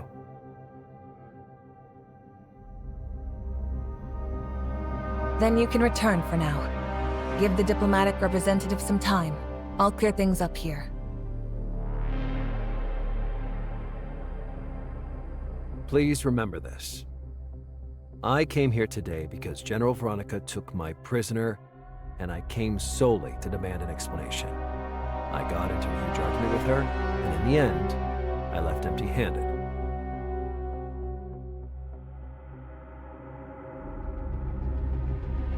I gave Anchor Infinity's director of the Safe Navigation Department a severe scolding in front of Hykros' diplomatic representative, and Director Nanto swore to properly repay me for today's treatment.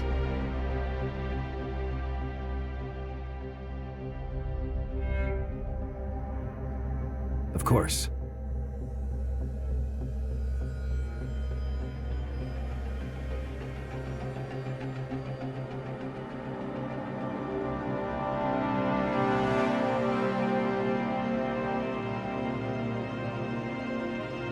With Rafa dead, Anchor Infinity will be leaderless.